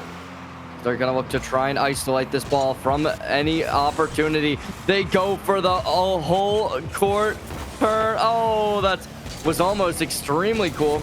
Unfortunately for them, WomanControl is going to be able to completely pounce on that as they find a 2-0 lead. Getting deja vu from last game. Yeah, we definitely are here, and again, xenu overconfident. I don't know. They've gone for a couple of dribbles like that last game, and none of them ever worked. This game is not going to be won and lost by the air, at least not right now, the way that xenu is choosing to play it. This is not an aerial-based game that I think really either player is willing to play in right now. I think for xenu, if you're going to win and lose this thing, it's going to come down to playing good challenges, winning boost, especially over WomanControl. This division, I think, is going to be the first where we're going to see a pretty heavy reliance on boost control. That's going to be something that's going to be true for every division from here on out, although WomanControl right now, maybe not winning the boost, but winning the challenges. xenu here, taking a bit too much time, got bumped off the ball, and 3-0 now for WomanControl after how bad game 1 was by the end of it. This is a refreshing start. WomanControl is putting an absolute stranglehold over game number 2. As a comeback is necessary, xenu, will they be able to make it? A great touch, forces it onto the backboard as they're able to gather the boost as well. xenu looking to find the second cross map as well. Oh, are able to bounce it right on up. Still though, WomanControl not going to try and invest, playing towards the midfield. A great play as they know that they can't allow these goals to be conceded, and they won't just yet. Able to touch opposition car, but xenu goes for the demolition, able to connect it. Another boost will be obtained as xenu seemingly wants to go for another air dribble across the map from the half court over in. WomanControl still able to pull it off. Yeah, from that kind of an angle, that's too direct on the net there from xenu. You need to go for a bump on that play. When you're going for a dribble like that, it's too direct. You're not at enough of an angle to really attempt anything, and you're also not going for the back wall. If you're going to go up for a dribble, you generally want to try to hit the back wall and hit the crossbar. xenu a bit too low and a bit too forward thinking, and that one was a little easier for WomanControl to handle, but this is going to be tough to block, and a big fake for xenu right under the defender, and halfway through the game, it took them a long time, but a goal for xenu, and well, again, they've started off struggling in the first half. Will the second half be more favorable? That will be the question. Is xenu off of a phenomenal block, or not block, sorry, but a phenomenal fake, they're able to completely destroy any hopes as they made it seem as if they were going to try and tap that ball up. Unfortunately for WomanControl, was not the case. There's xenu dropping another as they're able to completely turn this game around. A 3-0 lead instantly disassembled. 3-2 now. WomanControl, I'm sure, having, as you said, a little bit of deja vu from last game where xenu picked up the heat late. And in a very similar way. This one could be even more tragic for them, though, because this is an even better start for WomanControl, and it may be an even worse fall. They'll make the block here, able to take that ball with them as well. The net in front, they won't get that boost. They will get this one. The back ball, maybe a Doomsday dish in the works, will be blocked out by xenu. The bouncing play will be for WomanControl. The shot, not good enough. xenu's going to jump for that one. It wasn't on target, though, so bit of a mistake there. WomanControl will keep at it, but this is xenu with the ball as they'll take it away off the back wall. WomanControl to keep it. xenu still looking to equalize this game once and for all. Just gonna pull out WomanControl. He'll take the boost in the corner. I don't think WomanControl realized that. They went for the boost. They realize it's not there now. Zenu's going to take this one back for a little moment, but still going to make things happen. WomanControl, you can tell, giving Xenu respect that is definitely deserved. Xenu on target, kept away for now. WomanControl still under an immense amount of pressure. Xenu sort of just waiting for the right opportunity. Oh, this might be the right opportunity, though, as they hit it left side, takes it down. Xenu finds an equalization as they bring it 3-3, hitting the left side of the net, making it seem like they're just going to hit it straight. But look at that. Oh, it's perfect. That is exactly how you freeze a defender, by the way. No movement from WomanControl. Frozen on the goal line, and Xenu, when you do that to a defender, you give yourself all this time to sort of choose what kind of a shot you want. Hits the corner. That's a tough angle, though, because if Xenu doesn't hit that one, they didn't have a lot of boost. You talk about potential recovery the other way for WomanControl, and now with the game tied, it's anyone's to take the lead. Xenu missed that effort. Still has this one, another heavy pinch. And there's another play in front of the net. Again, looking to freeze WomanControl. Save, follow, in the net from Xenu. Backs up into this one. Great control, great consistency, and 4 goals in a row. They now take the lead.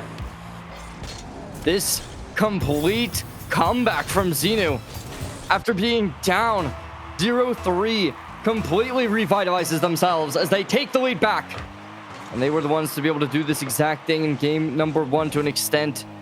But this time, it's happening to a little bit less of a degree.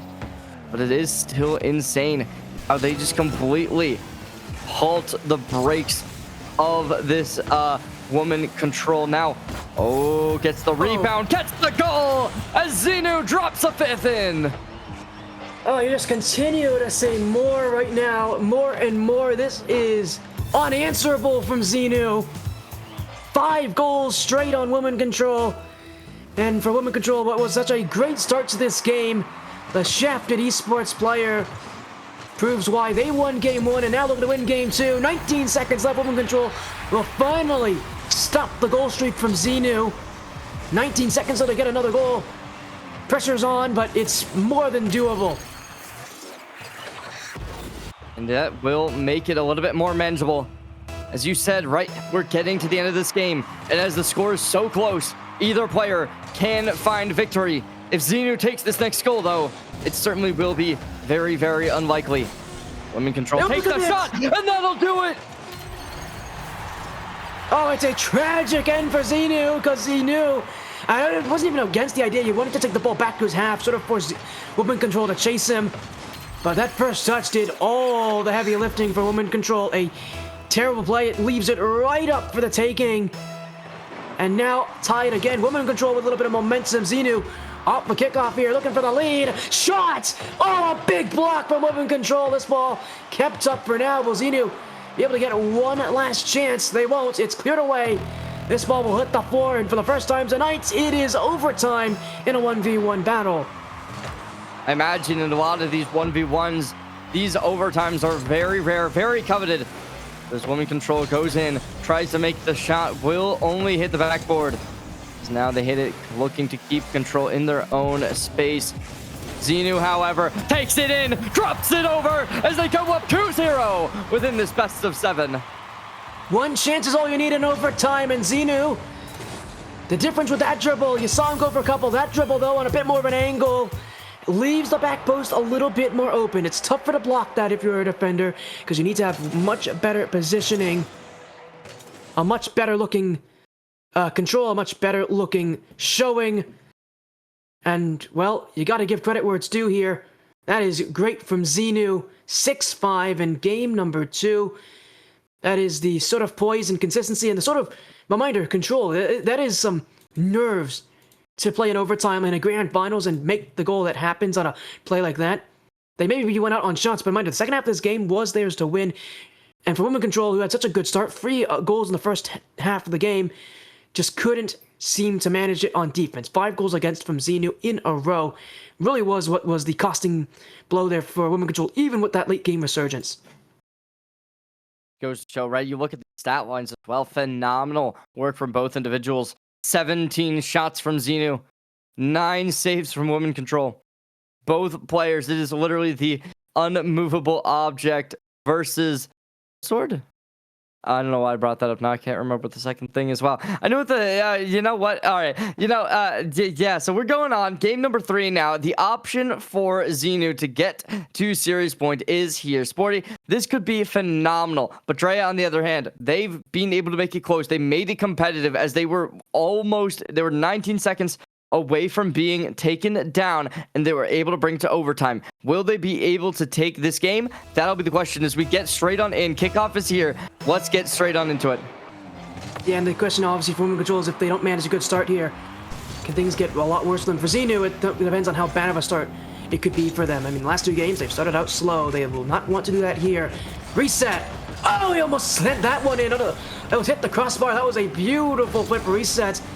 I'd not have asked for much more, and WomanControl just had to sit and watch that one as they'll get the ball back the other way. Should be an open net. Oh, they hit the back post, and they won't get the boost either, so it's xenu with the ball, chasing down the net. It is kept wide.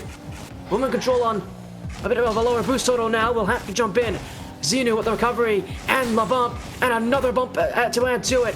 The dribble, right on target, will leave this one airborne, and it is off the back of the wall. We'll keep things moving, but this ball will favor WomanControl for now. xenu and WomanControl both with chances. No goals yet, but definitely a couple of plays worth looking at. But no boost for WomanControl. Oh, won't matter. Was looking good, but at this point, xenu gonna have to reconsider their options as they go in. Shot on target will be a little bit too short as WomanControl tries to make the touch. Won't be able to connect it. Goes in, able to collect the boost. Now they go for the aerial. WomanControl trying to find this contest. Will be able to get exactly what they're looking for as they find the save. And now they look to just dribble a hefty on air. Picks it up. There's the demo. That's the goal potentially, but it is in the corner. Coming on through. Looking to make something happen. xenu hits it to the corner once more, and that will neutralize any options that were there for WomanControl. 2 minutes so far, still no goals. Long time for no goals in a 1v1 battle, and what was a very heavy goal-scoring game 1. I'm surprised that we have seen progressively less as the series continues. As WomanControl looking for a big first opener, will hit the crossbar on that one, and now they've overcommit. xenu will finally break the deadlock here. Over 2 minutes has passed with nothing in, and xenu with one. A lot of shots hit the crossbar, but eventually one will hit the net as well. Yeah, unfortunately, that's what happens right when we saw WomanControl just that far up with the ball, looking to try and hit it upwards. You needed to be able to make that. If not, you were going to be driving right into the net, and then you're having to play a complete catch-up game. And it's unfortunate to say the least that happened. But xenu now, as they find a 1-0 lead, WomanControl, this is the first time within this series that they were not in the lead to start us off. A tough position to be in here, as this one will be kept to the back wall by WomanControl. xenu will choose to wait here as a possible flick won't go anywhere. In a low-scoring battle like this, someone's got to be able to set themselves apart. xenu might just do that. Dribble. Oh, it's a great block. I like the defense we've seen from WomanControl, but they got to make that defense matter. Shot the other way will be xenu to get to this one. It is a terrible bounce low up the post and a wide open net for a tie game. They bring it back 1-1 as it's barely xenu able to take it out of the commission. But right now, it was just WomanControl realizing, yep, this is my time to shine. This is my time to take this ball right on in, shoved through the net. As now xenu will have control. Let's see what they do end up opting in for. As they hit it up, bouncing it high. WomanControl tries to go for the contest. Will not be needed. As they do get the boost, it will leave WomanControl with very little. And it's a ton of boost hogging for xenu, as now they're just going to instantly recollapse onto the goal. Another one falling in, 2-1 now for xenu. Unlike what we saw the last 2 games where there was some clear dominance at one point or another, this one has been a little bit closer. As another tough bounce off the post here. We've had a couple plays hit off the post and hit the crossbar. Definitely has not been favorable to either team to see the ball hit off the iron, but very low scoring, very close, and more back and forth than I think I was expecting here. Last 2 games have seen some dominance at times. This one has not, so a real grindy game. And I think one of the crucial things to think about as well is just how these goals have gone in. They have not been pretty goals, to say the very least. These have not been pretty goals. These have not been goals that are exactly clip-worthy. They're just goals that count, and that's what these players are looking in for. 1v1s, especially in grand finals, you're not really focusing on getting the best looking goals. You're focusing on just getting consistency, and it's not going to exactly look pretty. It's not exactly going to be the most effortless looking thing ever, but if you can grind down goals against your opponent, they all matter the same. You can forge yourself some pretty good leads, as that's a great control from xenu. Will get the play initially, but unable to keep the dribble going. Inside the final minute, they're up by 1. This is not exactly the kind of lead they want at this point in the game, but they can hold on to it. WomanControl, panic already starting to set in. And they're going to go for the third. Will they be able to commit it? No. WomanControl is able to find the block. As they go out, looking to make the next goal convert, but they're unable to get it with xenu right in the goal line. WomanControl now having to play the defense as the ball does go over to their side of the court. They are able to find the boost, looking to possibly make something happen, but xenu gets hit by the demolition. Time running out here for WomanControl. They're going to need 1 or 2 more chances. Oh, but that's beautiful. It won't be in, but the follow-up could be, and they'll make sure it does. Overtime, a real possibility now with 10 seconds left. It's a great flick, though, from WomanControl. One of the better flicks they've had all series. A play like that will absolutely find the net at the end of it. But with 10 seconds to go, still enough time for anything to happen up the kickoff here. Reminder that for xenu, if they can win this game, they'll have match points already. But for WomanControl, looking to race back, it's xenu who will hold on to this. Dribble. One last chance at 0 seconds. The bomb! The goal! Clutch from xenu with the clock running out. And they'll take game 3 and match point. On the buzzer beater, xenu will drop the ball right into WomanControl's net. As they take match point within this best of 7, they are absolutely bringing themselves to the verge of this championship win. As the #1 seed coming into this, it would make sense, as we've already seen in the Ember Cup, the #1 seed took a dominant victory. This time it's been very competitive, very back and forth, but xenu just being able to take the advantage each and every time. Yeah, it is, and what I gotta say, though, is the difference this series, it hasn't been really ability. This has been a close match. The difference has been clutch factor. xenu has got that clutch factor. WomanControl right now just hasn't been able to. Every single game has been close. Every single game, xenu has had to make a comeback at some point or another. And, I mean, we've seen an overtime, a 0-second goal. We've seen 2 incredible late-game comebacks. All of that from xenu. That's the kind of clutch factor this player has, and you know, he wasn't able to display this kind of effort on Shakhtar Esports Black in their final bracket. Again, they forfeited in the quarterfinals.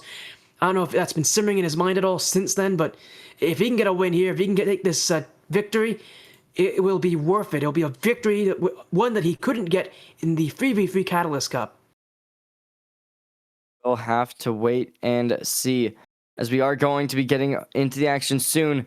I want to get your thoughts. Is there any predictions from you that could possibly go in the way of WomanControl for this next game? Or are we thinking 4-0 is the only world that this will be living?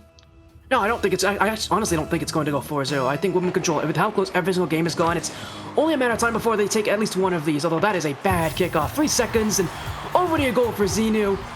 But again, I have a lot of respect for what WomanControl's been able to do. They've kept things close. They've proven that xenu is not immortal. They just need to actually be able to win these games. They need to be able to have that clutch factor, that ability to close out matchups. So far, they haven't been able to do so, and xenu has noticed that and has been able to take notice of that. As an early goal from them is already putting pressure on WomanControl. They'll look for another one off the dribble as well. WomanControl's up early. xenu looking for maybe another bump. That's a great block, though, and that's an even better recovery from WomanControl. That is a beautiful defensive play. xenu will watch as it rolls in, but that backward recovery from WomanControl could not have been any better.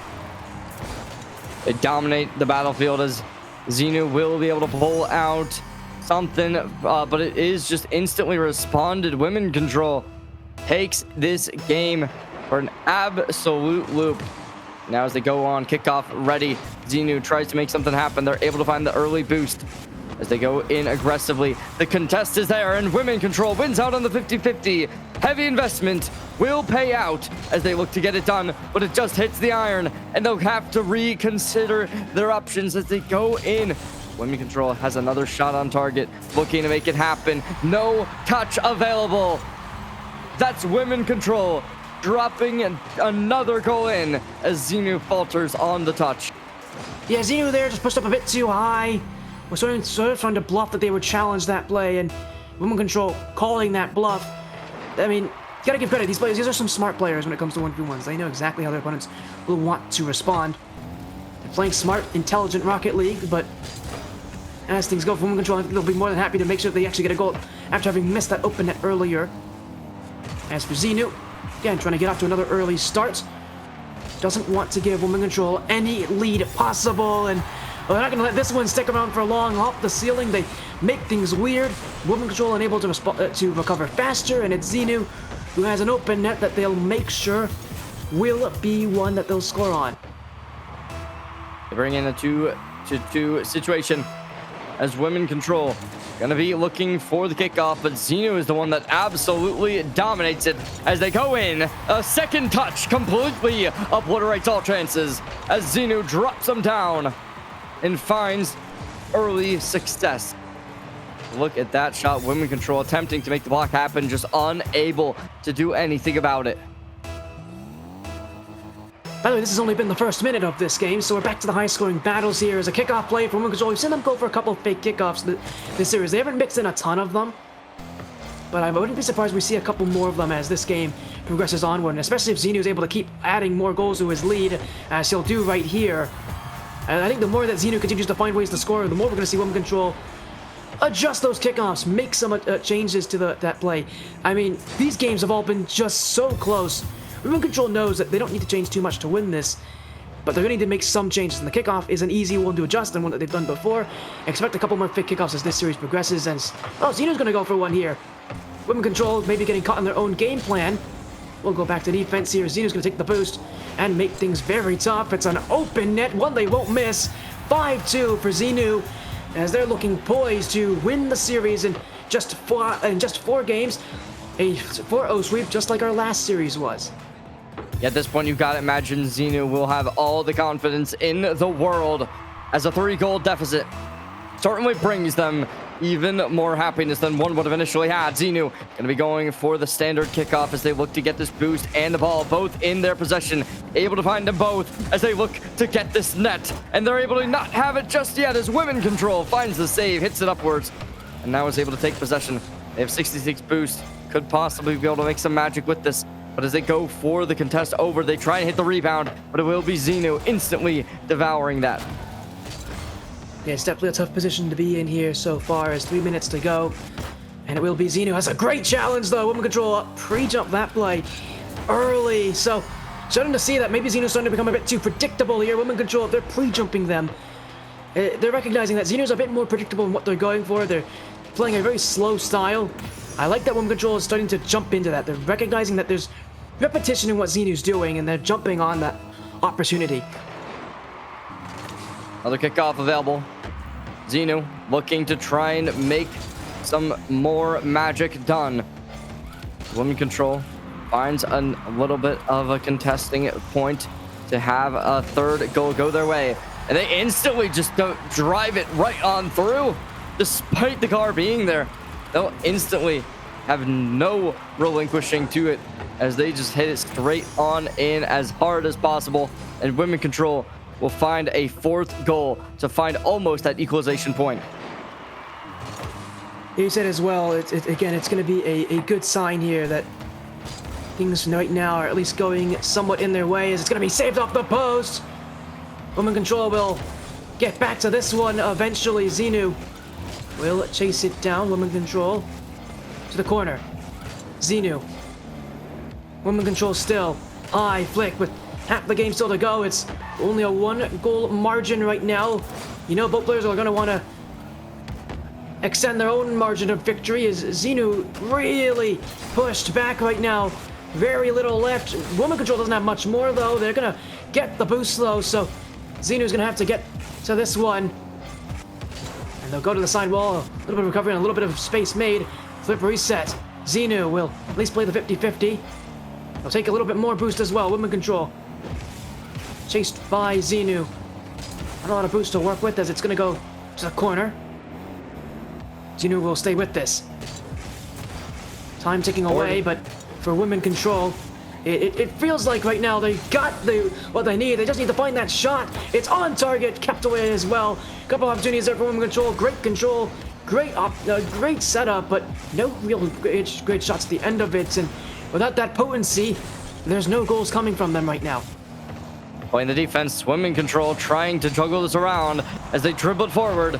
Xenu will be able to pick it back up. Women control trying to go for the physicality as they burn everything away and find the 5th goal. As they just completely harass Xenu with their car, they're able to find them out of the way. No possible contestation available for them, and that'll give women control an easy shot on net. As now a minute remains, 5-5 being the scoreline. And it's honestly looking like women control might just be able to make the comeback that one would have initially been hoping for. Yeah, you think as well that maybe there's still some hope for women control in this game. It's another close battle though, and as we've seen before, they have struggled when moments get tense. They have struggled to be clutch when they need to be. Can this be their game? Inside 50 seconds, Xenu will win this one. Woman control jumped in. It's an open net. All he needs to do is put it in, and he'll do just that. An overcommit from woman control. And it's been the issue all series for them. They've not been able to be clutch where they need it. 39 seconds to go, and all Xenu needs to do is let this time tick away, run away with the ball, and make women control run out of time.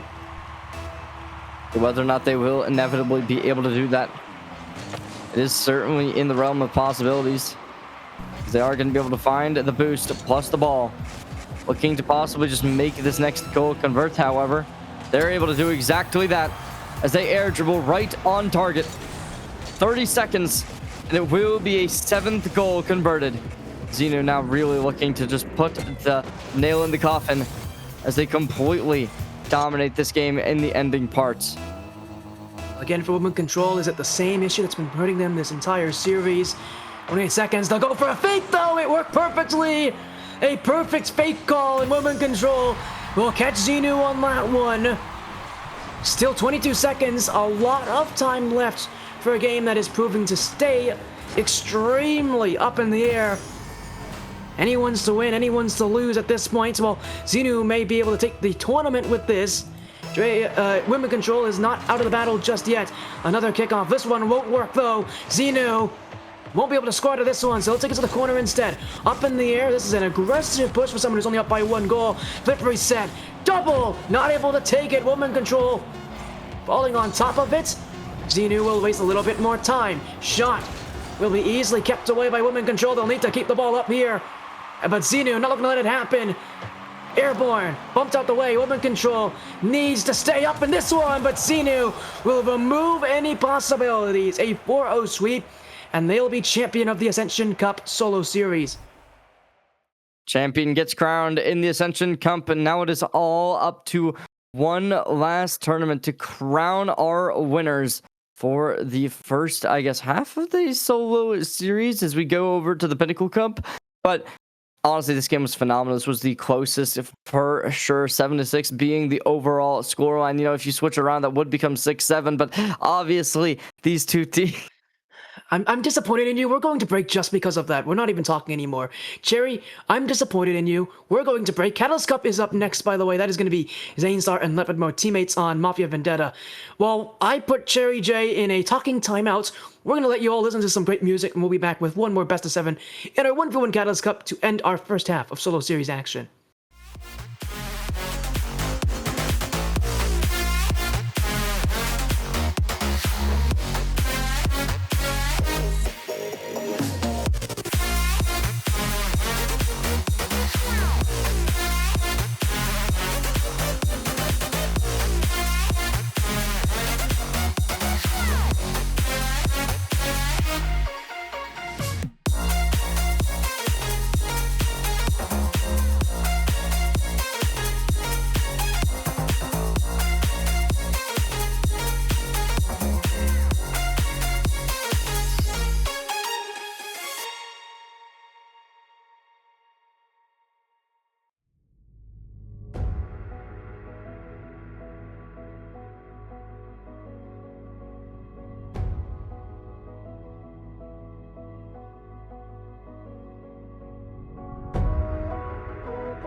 dancing in their line, past that we could never run. Oh, they were dancing way up high. Stars were dancing in their line, the future we will never run. Dirt on our feet was bone dry, it was bone dry.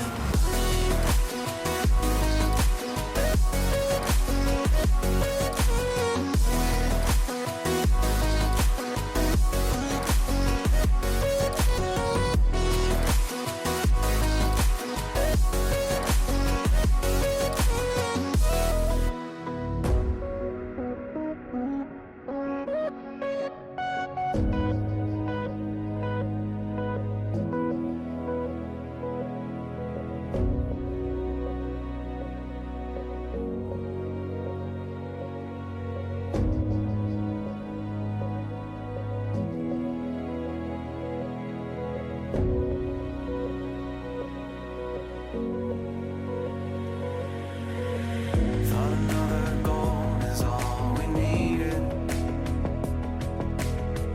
Taking second chances till we bleed. And when all the love had been depleted, we had but no choice to concede. As the stars were dancing in their line, past that we could never run. Oh, they were dancing way up high. Stars were dancing in their line, future we will never run. Dirt on our feet was bone dry, it was bone dry.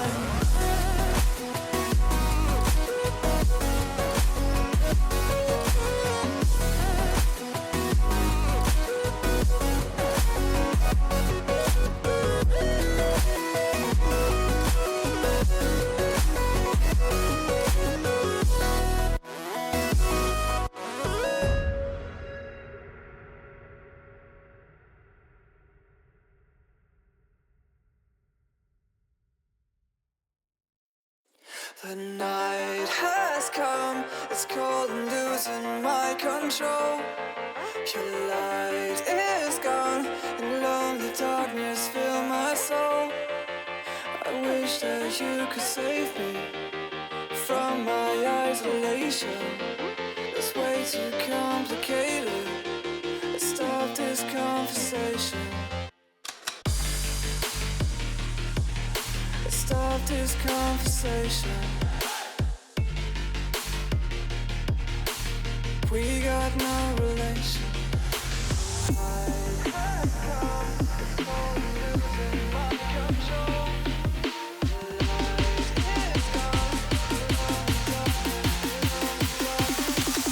The light is gone, the night is come, it's crazy. The light is gone, I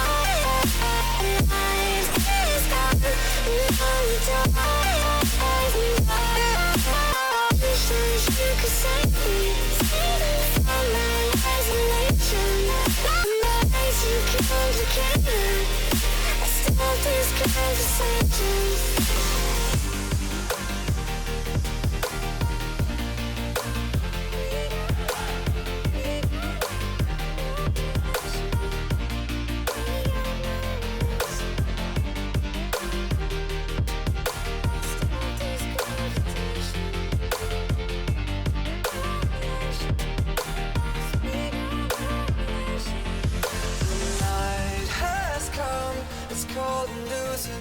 Control. Your light is gone, and lonely darkness fill my soul.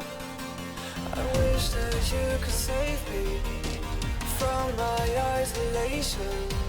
It's way too complicated. Let's stop this conversation. Let's stop this conversation. We got no relation. No relation. We got no relation. No relation. The night is coming, it's crazy.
got that gleam in your eye. Don't hold back, I wanna see you try.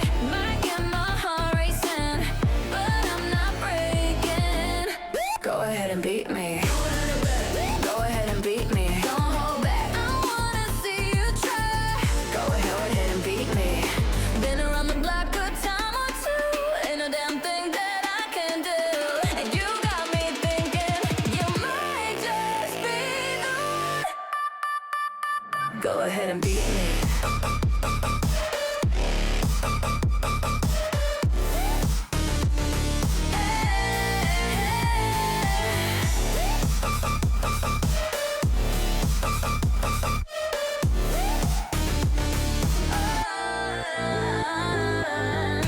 Go ahead and beat me.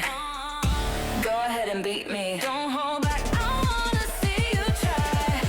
Go ahead and beat me.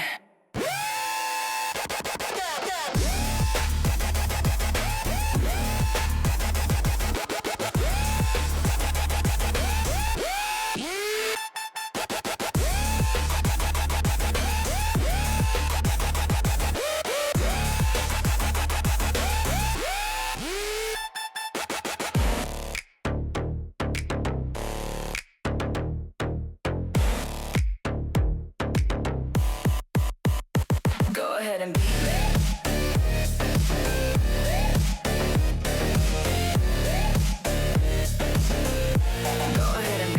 Go ahead and beat me.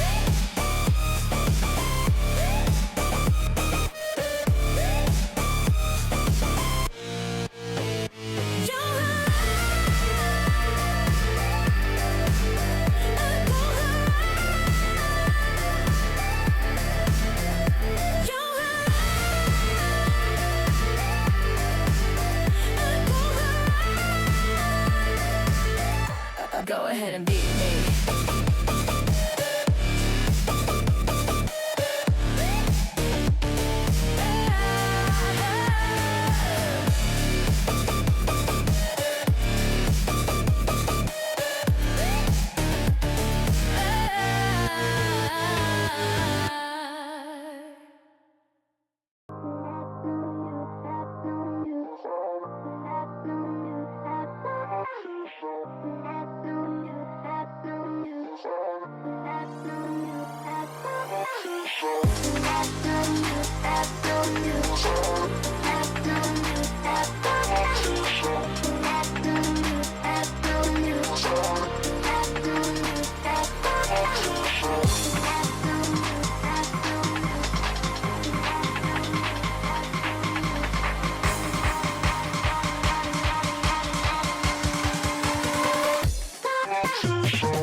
Welcome back to the 1v1 solo series. We're back again with the Catalyst Cup Championship now. So, two more players take to the field. It's ZaneStar and lepidmode in our next matchup. So far tonight, 2 straight sweeps for 2 straight winners. Of course, starting earlier with the Ember Cup, it was the win and the tournament for Draco. Now xenu with a 4-0 sweep. We're going to end our night with ZaneStar and lepidmode in one more best of 7. ZaneStar and lepidmode have never won. They've been here for a while. ZaneStar since Season 3, Lepid, I believe, since, I want to say even earlier, like Seasons 1, or I think he's been here since Season 1. So these are long-time players, but they have yet to win a tournament. For one of these 2 players, they'll finally get what they've been looking for after all these seasons. But Cherry, this is where you got to perform. One more best of 7, and hopefully this time we won't actually have a 4-0 sweep. Hopefully it'll be a little longer than it has been before. One would imagine that would be the case when we get to this highest level of play. This is really where these teams, or not teams, but these players do start getting to the point where they have that kind of mental resilience to be able to come back from the deficits that do come out on top of them. But as we can kind of see, right, everyone that has made to the final is here for a reason, right? Obviously, when it comes to lepidmode, they had a little bit of a rough game number 1. When it came to a 4-2 series. Not the easiest by any means, but then after that, they took a 4-0 sweep. Then on the other side of the bracket, ZaneStar 4-0, followed by 4-0. So really showing their dominance on both sides. But I think, just based off of my own prediction, I'm going to go with ZaneStar as not losing a single game. Very impressive.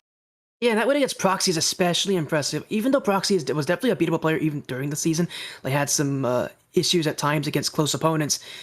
This is not an easy position for ZaneStar to be in. And again, what's more impressive about the win against Proxy, the fact that they've actually played Proxy during the regular season, got swept for them, came back and swept them in the semifinals. So ZaneStar and Lepid both know how to bounce back. They know how to rebound. They know how to adjust, and they know how to play. And they know how to play together. These guys are also teammates, by the way. In our Solo Spath Phoenix Cup, they are teammates. They're currently playing in playoffs there. They have just secured a spot in the top 12 for that tournament, so looking to perform well there. This is also a rematch, by the way, of the regular season back in Week 2. ZaneStar did win 3-0 in that one. So ZaneStar did win before. We'll see, obviously, if past history proves to be a good position to be in. But with the way that things stand and the way that things set up, we just got to see if, ZaneStar or lepidmode and really whoever can make things work and get that win. Past results, who cares? ZaneStar sure has the advantage, I think, because of that, but it really doesn't matter too much. It just depends on how you played tonight and how you perform. We saw, and again, in our last series, xenu had beat WomanControl 3-1 before. We were expecting a close matchup, and it was, except 4-0. So it can go either way here. I think, again, the one thing I think we're guaranteed to see here is not a 4-0 sweep. These are both very good 1v1 players. They've definitely played against each other before. I've seen Lepid a ton of times play 1v1s on my stream. Rarely does he ever win or lose in a sweep, so I'm expecting this thing to be relatively close. At least 5 games, but honestly, I'm hoping for more.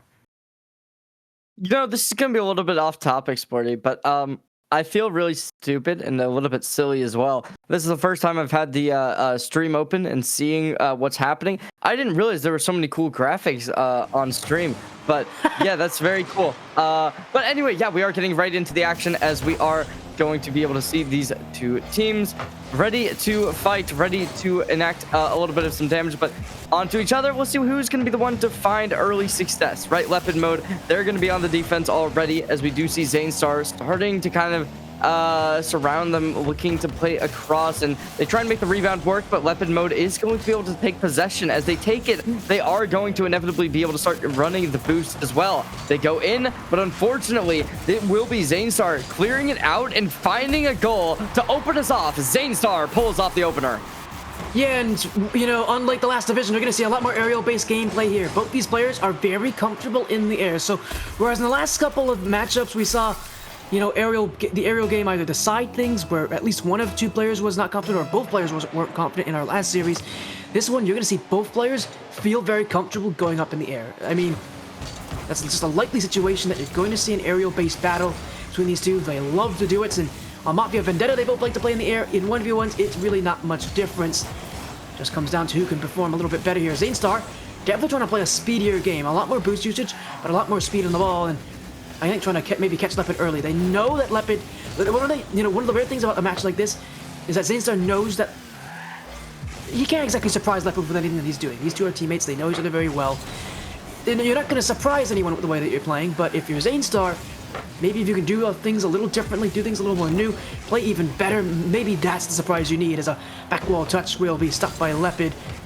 ZaneStar looking to really compete early.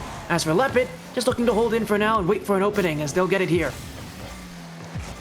As ZaneStar has pulled up a 1-0 lead, it'll go equalize as lepidmode drops it in left side of the net.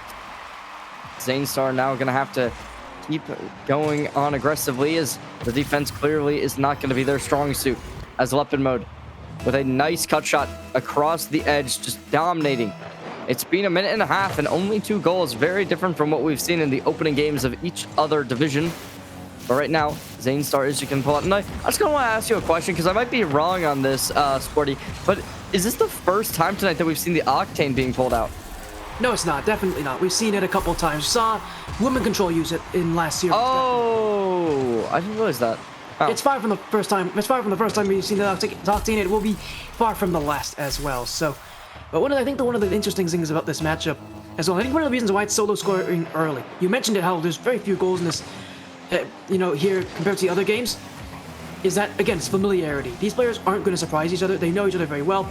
Generally speaking, when you know somebody else's tendencies, you see less goals, because your defense knows how to read them, and you know that they're not exactly going to surprise you or anything, because you know what they are capable of. So, because these players know each other very well, defense is going to be, I think, an early indicator of how the series is going to go. I don't think it's going to be the only indicator. It won't be. But defense is definitely going to be the early part of this series. I think as we see a little more comfortability, we're going to see a little bit more adjustments. Maybe a little bit more control from one player or the other. Offense is going to start to take control. Right now, ZaneStar is looking to take control. 3-1 up with a heavy flick to the top of the net that Lepid will have no chance at blocking. As ZaneStar just drops it right on up. No contest from lepidmode, as they're going to go down. So now it is going to be that 2-goal deficit. ZaneStar on a absolute tear right now. Whether or not they'll be able to continue it, that will be the question. The ball will go directed right over towards lepidmode's territory.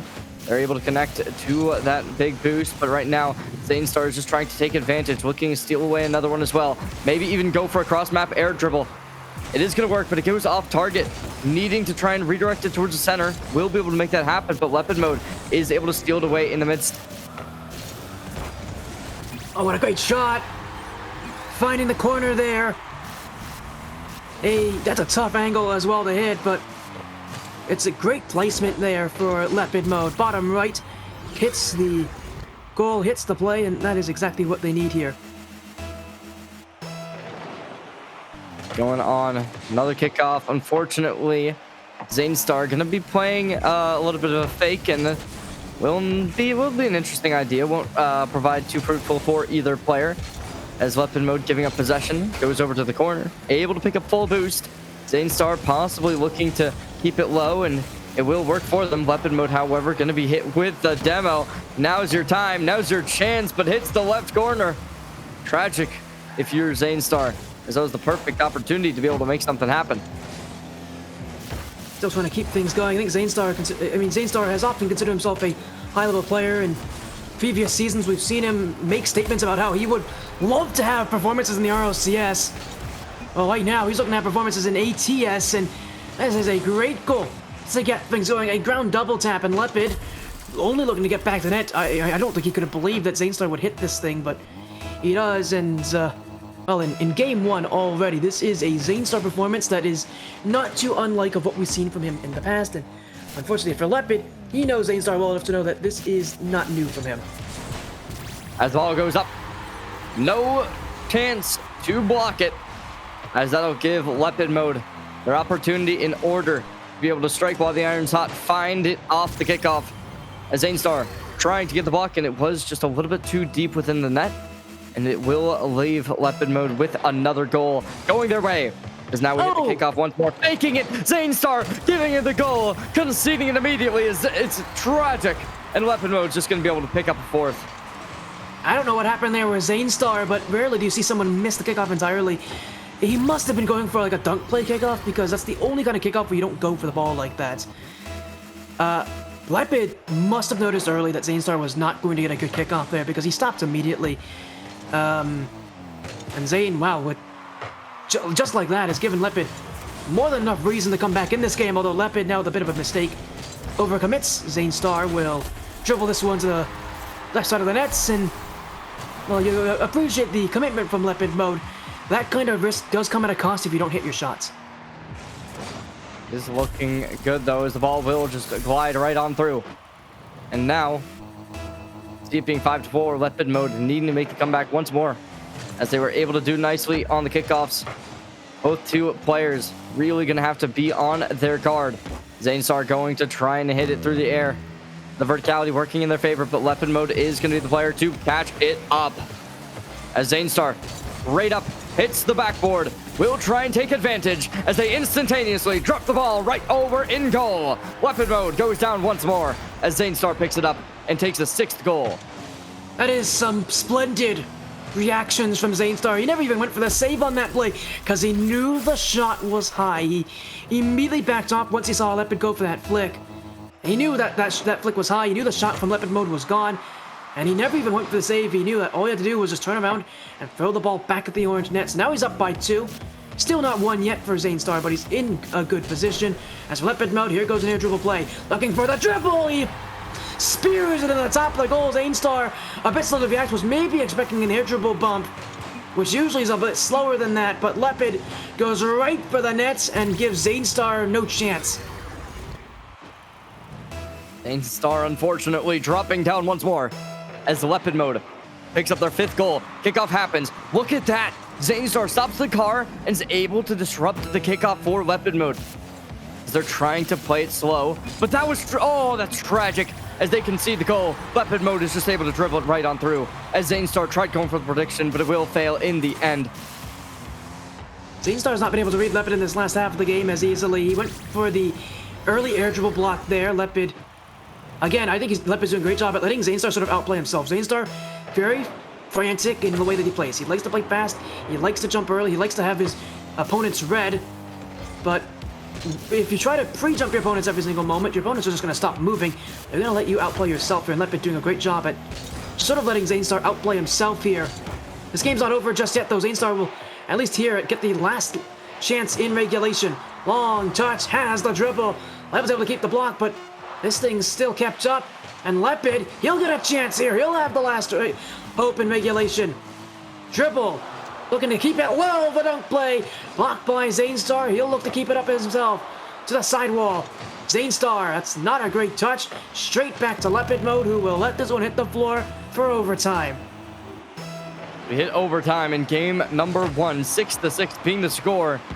Both players having a phenomenal game number 1.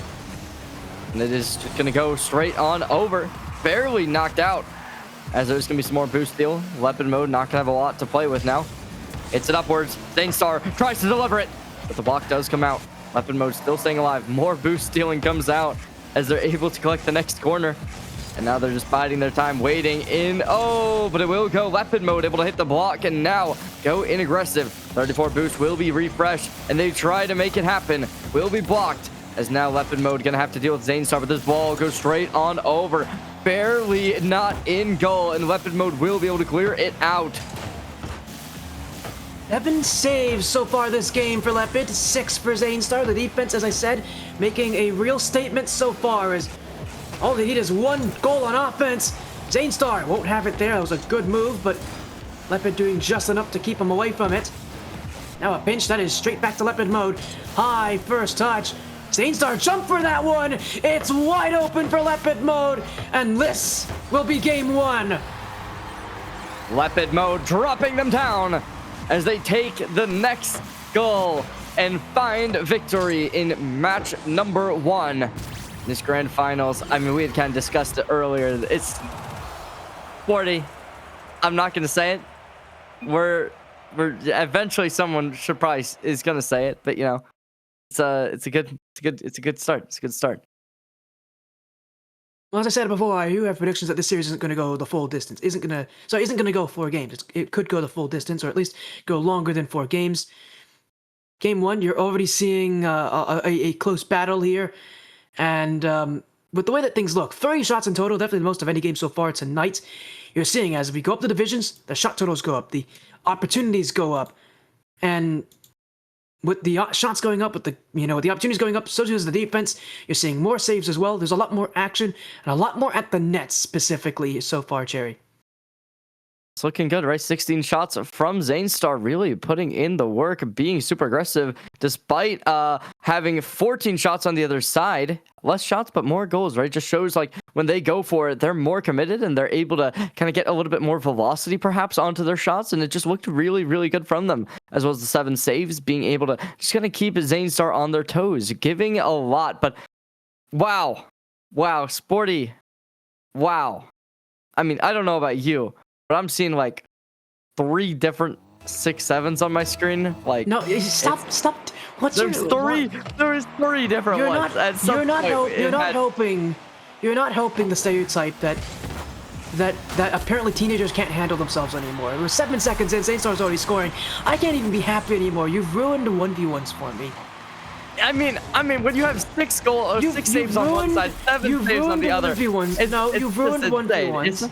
It's your fault. It had to be said. It had to be said. There was no way around it. No, it does not have to be. I know you have self-control. I know you at least have some self-control here. Oh, that's insane. But there's another goal going in. Lepidmode finds the equalization. As, oh my gosh, ZaneStar. I mean, I thought they had something going for them as they were able to find a goal with... Wait. Okay, and I'm so serious when I say this. Oh, never mind. I was going to say, I think it was 7 seconds for the first goal and 6 seconds for the second. I'm a liar. That's wrong. It was 4 seconds for the second. But you know what? Lepidmode, they are still looking good as they're able to find the second goal. So, Sporty, I'll let you get back to your point. I don't even know what to say anymore. I'm disappointed in you. No. You got this. You can keep going. No, I'm just more sad than anything else. But at least Lepid and ZaneStar can at least cheer me up here. And the nice thing about this thing is how close it has been so far. But it's a great demo from Lepid here. And one of the things about Lepid that makes him scary in a matchup like this, and I think ZaneStar is definitely getting a good knowledge of that, is, as mentioned, defense. Defense on Lepid mode, he's a pretty good defensive player. Definitely someone who's going to make a lot of saves. You saw in overtime, especially ZaneStar wasn't willing to play super aggressive because he knew if Lepid makes a save, he's in trouble. So he's really looking to make sure his shots were easy for himself here. I think ZaneStar's plan for the rest of the series, make the shots easy, sort of outplay Lepid higher up on the field.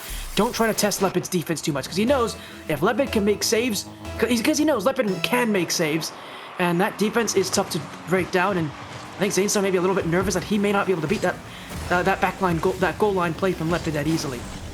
What is currently working very well for them, right? ZaneStar is making this whole thing go their way, and as he's trying to get it even further, Lepidmode going to possibly try and go for the air dribble. You see them looking to bounce it right on up, but they actually go for a bit of a prediction. Oh my gosh, ZaneStar, as you said in game number 1, they've been super good at when it comes to predictions, but as you alluded to, if it doesn't work out, it can become very, very detrimental. ZaneStar going in from the vertical adjustments, and as of now, it is going to be Lepidmode still in the corner. 3 minutes remain as ZaneStar having this goal advantage. Unfortunately, Lepidmode not allowing them to keep it going as it goes the other way, and Lepidmode will deliver a equalization onto the ZaneStar. And it will help out him a little bit more here. Although we're still, again, a long way away from the end of this game. 2-2, tied up. Still a heavy battle as well. But I'm looking forward to what we're going to see at the rest of this game. Still more than half the game to go, and I think the real question comes down to who can actually pull ahead of each other. We didn't see a lot of it from game 1. We haven't seen a lot of it. We haven't seen just about any of it in game 2. I wonder if, who's going to really be the first player to start to really control a game or two out of this series. You generally see players in 1v1 start to control a game or two in a matchup. It usually doesn't stay super close forever, and Lepid might be the one to do it. That was a clean ceiling shot. ZaneStar jumping forward, but you can only do so much when you block a play that's as perfectly set up as that one is. It's interesting, right? ZaneStar would have had the block. They predicted it well, but the last 2 touches onto the ball allowed the Lepidmode to be able to keep it in air longer and higher, and that's not going to matter as ZaneStar instantly gets the rebound off the side, takes it into the net, absolutely dominating off the kickoff. And now ZaneStar is able to instantly find the equalization. 3-3 tie battle, and still 3 minutes to go.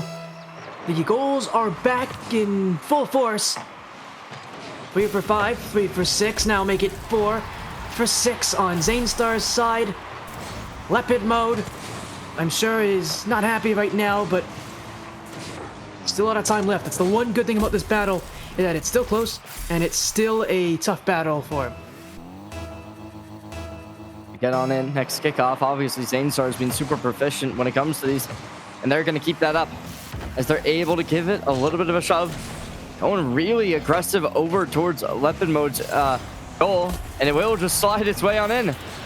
I don't know if that's a misplay or what would you even call that, but ZaneStar is able to completely turn this game around from their game number 1, where they lost it, and this time they're completely forcing a victory to look to happen. I mean, still there's half the game left, so lots of opportunity for lepidmode to make the comeback, but ZaneStar definitely does seem to be on the front foot. Yeah, and yeah, that one there, as you said, a little bit of a mechanical mistake for Lepid there. Just didn't have the read and didn't have exactly the right pathing to the ball. Half the game to go now, and 5-3. It's definitely a high-scoring affair, but one that ZaneStar seems to be loving every moment of. That's a great save for Lepid, though. Off the crossbar, he had to jump up for that one easily, but ZaneStar, the follow, is now 6-3. So the save will only postpone what was an eventual goal for ZaneStar. I mean, that save was nasty, but just the shot afterwards, allowing ZaneStar to, despite the heroics, still keep this game in their favor.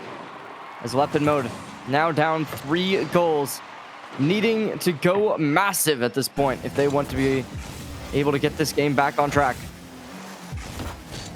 ZaneStar with another dribble. He's got the ceiling. The back wall. Lepid gets to it in time. It's going to be 6-4 now. No, it's not going to be.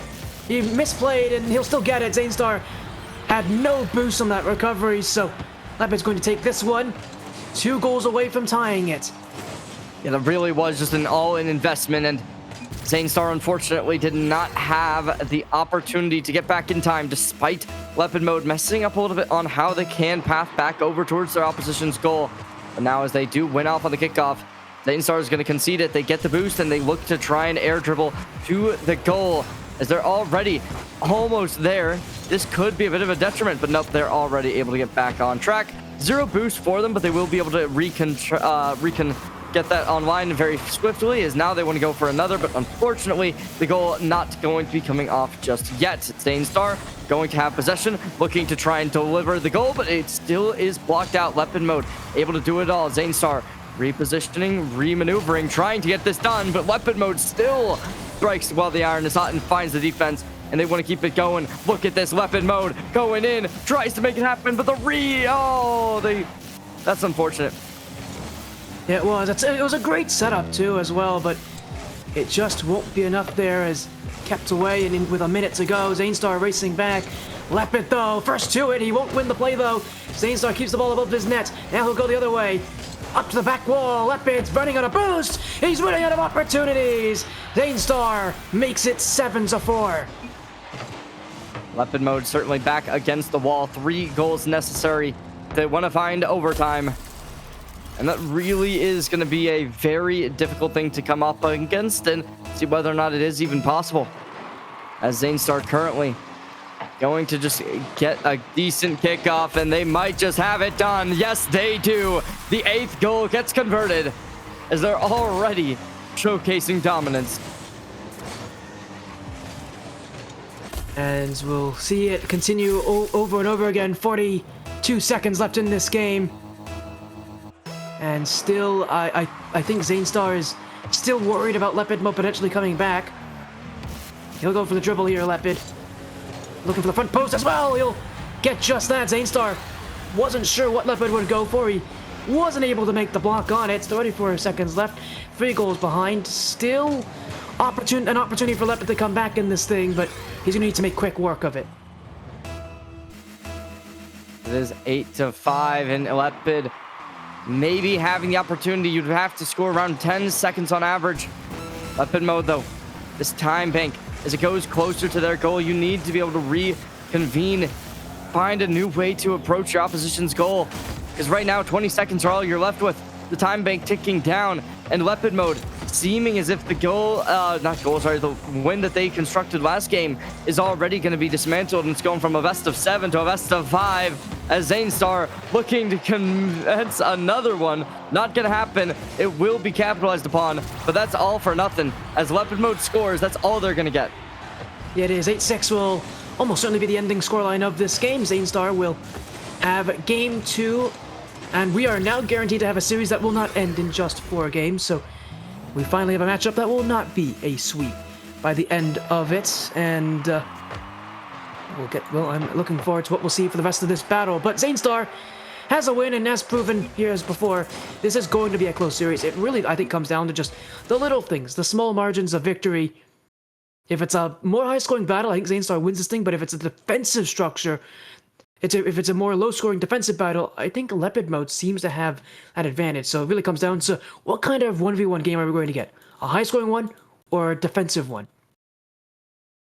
I mean, by the looks of it, with ZaneStar being able to put so much domination on the board, you really do have to imagine that they are going to be able to kind of reconvene after their first game, where it went to overtime, was very, very close. This time, they allowed that last goal to be conceded, but it really did seem like it was just going to end 8-5. It didn't seem as if there was going to be that kind of like ending that kind of allowed them to make a little bit of a comeback. So I don't know. I do think that there's opportunity for lepidmode to be able to bring this to a 2-2 potentially. But I think right now ZaneStar is definitely looking a little bit stronger on paper, I'd imagine. Obviously, when you consider their standings before coming into this final, I think on paper ZaneStar was the stronger player due to their current standing. They were 4-0 within the I guess main season, whatever you would call that. But yeah, they definitely are a really strong player that we're going to be looking forward to seeing as we do get on. Kickoff does commence in game number 3. It is, and with series lead hanging in the balance, this is where these games really start to become important. When you know it's a close game, when you know it's a tough series, these kind of odd games, these kind of tiebreaker games really do matter here, as ZaneStar will at least put the pressure on lepidmode. And we'll race back. He won't have the ball though, so Lep's gonna have first crack at the net. What options does he have? The back post! Right over ZaneStar! And a big goal for lepidmode early in. Lepidmode dominating the battlefield 29 seconds into the game, and they already put forth their first goal. It definitely is looking really, really nice for them, and we'll see whether or not they will be able to continue showcasing this dominance as kickoff comes. ZaneStar is going to be the one to find success, as lepidmode will concede early aggression, going to play more towards the defensive side. Able to not block it, unfortunately. ZaneStar takes it down to the low ground and instantly brings back this game to 1-1. Yeah, a little bit of help as well. That's going to make things a little bit easier here. I think for ZaneStar and lepidmode, trying to chase after this one here. 1-1 to the back post as well. You're seeing a lot of very important shooting accuracy and really important shots placement right now for both these players. They're realizing that even when you get good opportunities, you still need to shoot well. And they're both really looking for that back post specifically. One of the things that's allowing them to make these shots so easy, though, is the fact that when they're attacking that net, they're attacking at an angle. We haven't seen everybody do that. In fact, in our Ascension Cup finals, we saw a lot of direct attacks on the net. You're seeing a lot more angle-based, angled attacks. There's a big miss! Lepid's gonna take this one. A big miss for ZaneStar. Not one you usually see him make, but a costly one at that. Lepid takes the lead because of it. Lepidmode drops the ball down, finds the rebound off the backboard, and delivers the lead back to lepidmode. As ZaneStar found equalization before this, they weren't able to compete when it came to their aggression. ZaneStar, however, going to be able to bump the ball up. The lepidmode going for another aggressive stance, able to get the trade in as they go delivering another save. As lepidmode keeps that up. Oh my gosh, you don't get away with this. The rebound off the opposite car, delivering phenomenal work. Oh my gosh, lepidmode is completely revitalizing themselves. 3:35 left. Lepidmode up 3-1, looking to really take down ZaneStar after what we saw last game. And Not only is this game going to be important, just obviously for the lead in the series, but reminder, this game determines who has at least a chance at match point in the next game. So if you can win here, you've got momentum and you've got the hope that match point can be secured in game 4. Leopard right now in full control. It's 4-1. This is exactly what he wants right now. Match control, series control, game control, and the hope that next game can be the one that gets match point for him. Lepidmode gonna be able to find their 5th as ZaneStar unfortunately unable to make it work on the kickoff.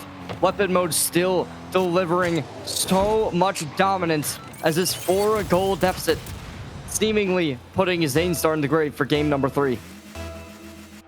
5-1, Lepidmode.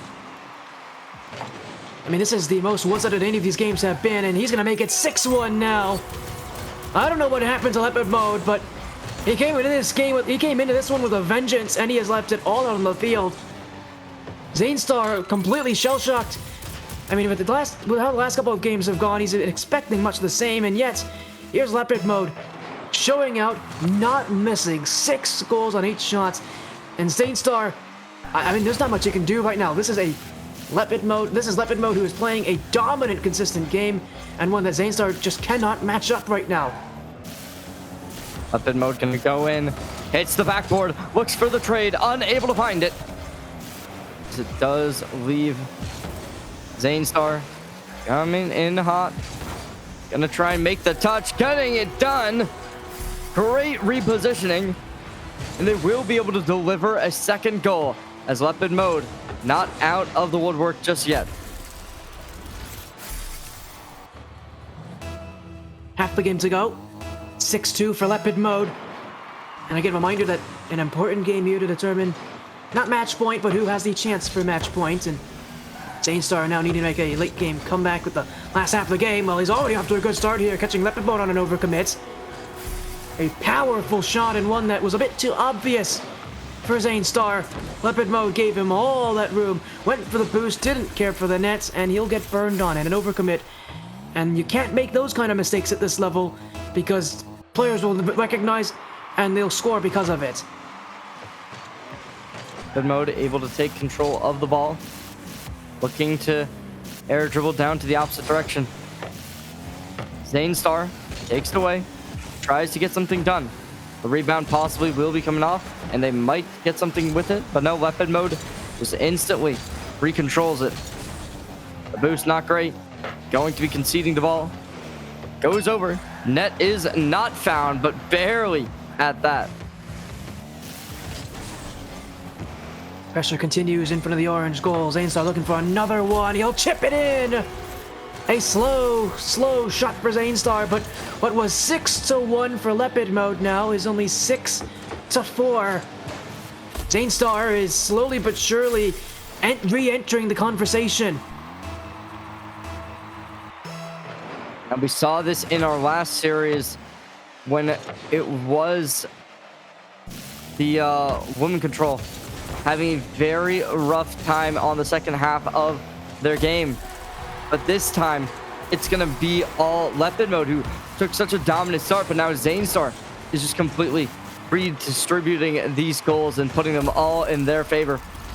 As Lepidmode, the 6-1 5-goal deficit almost completely neutralized, as ZaneStar has almost completely come up on them with only being down 1 now. Pressure continues.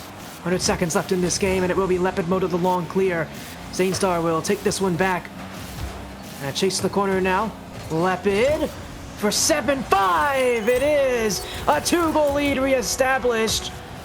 And at an important time, no less, ZaneStar looking to chase him down. Will now need to get 2 more goals if he wants to keep this thing within reach. Lepidmode will finally be looking to find their first, really try and cement themselves into a 2-1 position.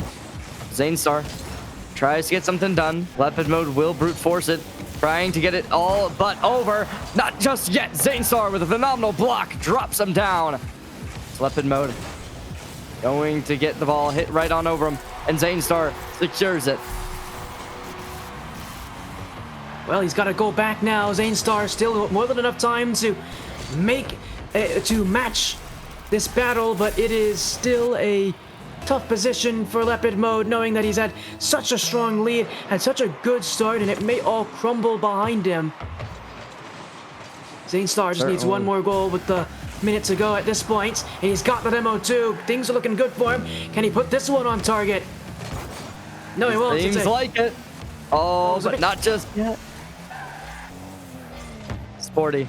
This could be it. 50 seconds right here. lepidmode, if they can put the nail in the coffin with this, not just going to happen though. ZaneStar going to be able to really dig deep using the physicality, able to attach onto him, but now they want to go opposite side. lepidmode going to be able to halt the ball, force it onto the floor, looking to try and snack it upwards. Not just able to find too much as it looms overhead. 30 seconds remain. lepidmode still in the driver's seat, but it's going to go away. ZaneStar finds the equalization at 7-7 in lepidmode. That lead completely neutralized. And another overcommit for lepidmode, where he's sitting a bit too high up. That's huge for ZaneStar. 24 seconds, but boy, this is a miraculous recovery from 6-1 down. Now, Lepid looking to find something. He's missed his shot. ZaneStar will roll the way, and he's going to take his time too. Oh, no need to score. He's taking away time. To be fair for ZaneStar, the more time you take off that clock, the more opportunity you have to win this game. From 6-1 down, he's now up 8-7, and Lepid, due to him not hustling it back to the net now, has a little less time than he would have had normally to come back. He's got to win this kickoff and get a goal out of it. Well, he'll win the kickoff. It's a fake from ZaneStar. Will it work? Lepid will slow things down. ZaneStar clears it away. Lepid's going to hold on to this one, but he won't keep it up. ZaneStar makes the comeback happen, completes it at the 5-minute mark, and will take game 3. The series lead is his, and now going into game 4, his chance to take triple match points. Absolutely insane, as we got to see ZaneStar coming back from being down 1-2 to lepidmode, and now they have completely changed it around. And this game alone, right, we saw a 6-1 lead getting destroyed as it comes back 8-7, being the overall score. Oh my gosh, ZaneStar coming back from an absolute nightmare of a game. Yeah, it was, and you said it as well. It was a very nightmare start for him. It felt like it was all lepidmode's game, but we've seen so many comebacks today. Clearly, these games are not won and lost by how you start. It's how you finish these games that really matters, and we've seen it so many times today. Now, ZaneStar adding an extra chapter to that history. And again, for being someone who has not won a tournament yet in ATS, he'd love to take one here. Both these players have not won a tournament in the Ascend Tournament Series, have not won an event. I mean, this is essentially, this is not their last chance, but it feels like it's their last good chance to win a tournament, you know, championship bound. Hoping to win something for Lepid. He has not been able to win. He's been here since Season 1 for ZaneStar, since Season 3. I mean, only one of these players can win the tournament here. Only one of these players can be champions, but both feel like they've deserved to do it for just how long they've been battling for it. But going into game 4, it's ZaneStar who now can really inflict some heavy casualties on the lepidmode if he's able to take match point here. The ball is going to be right in front of net. lepidmode going to be able to clear it away, as they got 95 boost, looking to utilize it. On the opposite side, ZaneStar giving away some space, conceding, but oh, the crossbar. All you're going to get is the little sound cues, buddy. And now lepidmode, how are they going to be able to apply this? Oh, there's the first goal by the looks of it. ZaneStar opens us off, dribbling right on top of their head and finding the opening goal. Little play from ZaneStar with inside the first 30 seconds. Well, I'm sure he'll feel happy about that one here, as 4.5 minutes still to go. ZaneStar still battling, and lepidmode, who is still looking for that response, but now he'll have a play to do it with. Up in the air, he's gone for a couple of drill bumps up here. He'll go for a flip reset instead, and he's got this one as well. He's got it past ZaneStar. A flip reset for lepidmode. He likes going for these consistently, and he hits another one here. ZaneStar caught off guard by that last extra touch from lepidmode that curls it above the challenge. Just enough from lepidmode to tie the game. lepidmode coming back. It is going to be that kind of tried and true. We saw this in game number 1 where these two teams, or not two teams, but these two players really went back and forth. Game 2 was very different, but oh no, ZaneStar just delivering so much dominance as they're able to just, it looks like it's going to be up, but then they are too slow on the fight into the air, and they're not able to find the touch connecting onto the ball. As it looms overhead, lepidmode was unable to find it as they were just a little bit too short on it. Tragic for them. And now as they're going to be the ones on the aggressive stance looking to try and deliver it, but it will only hit the side, trying to get the recontest. Not able to find it though as it goes over, and now ZaneStar having this all in the bag as they deliver it right on through. Yeah, but that's all made because of his defensive blocks. I wasn't a big fan of his first save where he jumped out of the net for it, but that second one was exactly what you need to do. A early push and early challenge that was perfectly timed. I mean, I thought lepidmode had the better defense in this matchup, but ZaneStar clearly proving he can stand on his own 2 legs on the goal line when he needs to. And, well, for Lepid at least. I'm sure he knew this coming into this thing, but ZaneStar is going to make things tough for him. A couple blocks already, a couple saves, and a couple crucial plays as Lepid's going to get a goal back here. He's only 1 behind ZaneStar, but he's going to work for every single goal he gets. As for ZaneStar, all he needs is 1 good challenge defensively, and he'll break past lepidmode. 3-2. lepidmode is so good as they've been able to find everything they could have possibly asked for to get this equalization almost found. ZaneStar, we see them going for the boost. lepidmode trying to just dribble this right on in, having the ball overhand, looking to flick it in, but ZaneStar just going to brute force right on through it. The physicality is nice, looking for the redistribution, but not just yet, as they aren't able to find it. Oh, but a nice... Okay, yep, they're not able to get it. The rebound was looking okay, but it is going to be ZaneStar who's just going to go for the demo. And now, as there is going to be 100 boost, goes online. Oh, that's not allowed. You can't get that done. Well, that makes Lepid... That made Lepid look really silly, ZaneStar. Talk about how knowing an opponent without telling me you know an opponent. That's knowing your opponent. Lepid was in the middle of his net when ZaneStar shot that because he'd seen Lepid do that before. He had seen Lepid move out of his net and sort of jump for those plays before. It does not surprise me that ZaneStar goes for that shot. He knows that Lepid's done that before. He's seen him do it before, and he catches him doing it here, but that's a big mistake. ZaneStar's overcommits. He didn't make a good touch either, and Lepid, I think he's surprised with just how easy it is. An absolute gift for him. And with 3 minutes still to go, only a 1 goal difference, and ZaneStar will be pretty disappointed because that's a goal you do not want to give up. Yeah, I think that wasn't even overcommitment. I think that was literally just a bad touch on their part, which is rough, right? Like, that's just something that happens, though. You just got to shrug that off, as that is really, really rough, and they're going to shrug it off completely as ZaneStar dominating the battlefield, going in for the verticality and completely obliterating this goal. Let's look at that, right? We saw lepidmode trying to make the contest, but it won't happen just yet. And there still is going to be that 2 goal deficit continuous as ZaneStar is able to find their 5th. Well, he'll chase back here. Lepid will be first to the play as a flick to the net. ZaneStar will hold on to this one. Challenge kept away. Deal. It was a good boost play, although Lepid still has a shot here. Oh, big save for ZaneStar. He gets out of the net as well. The ball was trickling in. ZaneStar's going to score off of this. Oh, my goodness. Incredible defense from ZaneStar. And lepidmode, you got to sit and applaud that. That is your teammate right there, doing everything he can to keep the ball out and succeeding. And this is how you know miracles are possible, as there was no way you should be getting that. It really all started with ZaneStar able to steal that boost, taking the 100 away. lepidmode only able to utilize the small ones. It just was so rough for them. As now, lepidmode going back in, trying to find the contest. ZaneStar is going to be able to touch well, but unfortunately not potentially not well enough. Never mind. lepidmode still going to try and make it, and it will work in their favor, as that was a little bit of a rough touch from ZaneStar as they allow it to just kind of go over, and the nice kind of testing from lepidmode just allowed him to get top right corner. Second efforts that he won't be too unhappy with, but yeah, as you said, a rough touch from ZaneStar sets up that play. If he doesn't make a touch like that, we're not talking about a goal in that position. So for ZaneStar right now, it is a mechanical issue for him at times on defense where he's making bad touches. And while credit's gotta be given to Lepid for actually recognizing those mistakes, for ZaneStar, this game I think would be a little bit easier for him if he just didn't have as many mechanical errors as Lepid will not make any errors there. A triple over ZaneStar. He was even looking for the bump at the end of that play, but he didn't need it. He doesn't get it. And now, with 2 minutes to go, 1 goal away from tying things, the pressure's on ZaneStar again to keep this lead.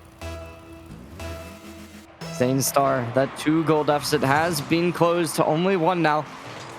Now they're going to try and play aggressive once more, able to dominate. Look at the speed on that one. I'm excited to see what we'll say that 92 kilometers per hour. Yeah, that's a really nice. A strong kickoff goal as well. A strong play off the spot. ZaneStar, again, just trying to keep things calm and get his first ATS championship victory.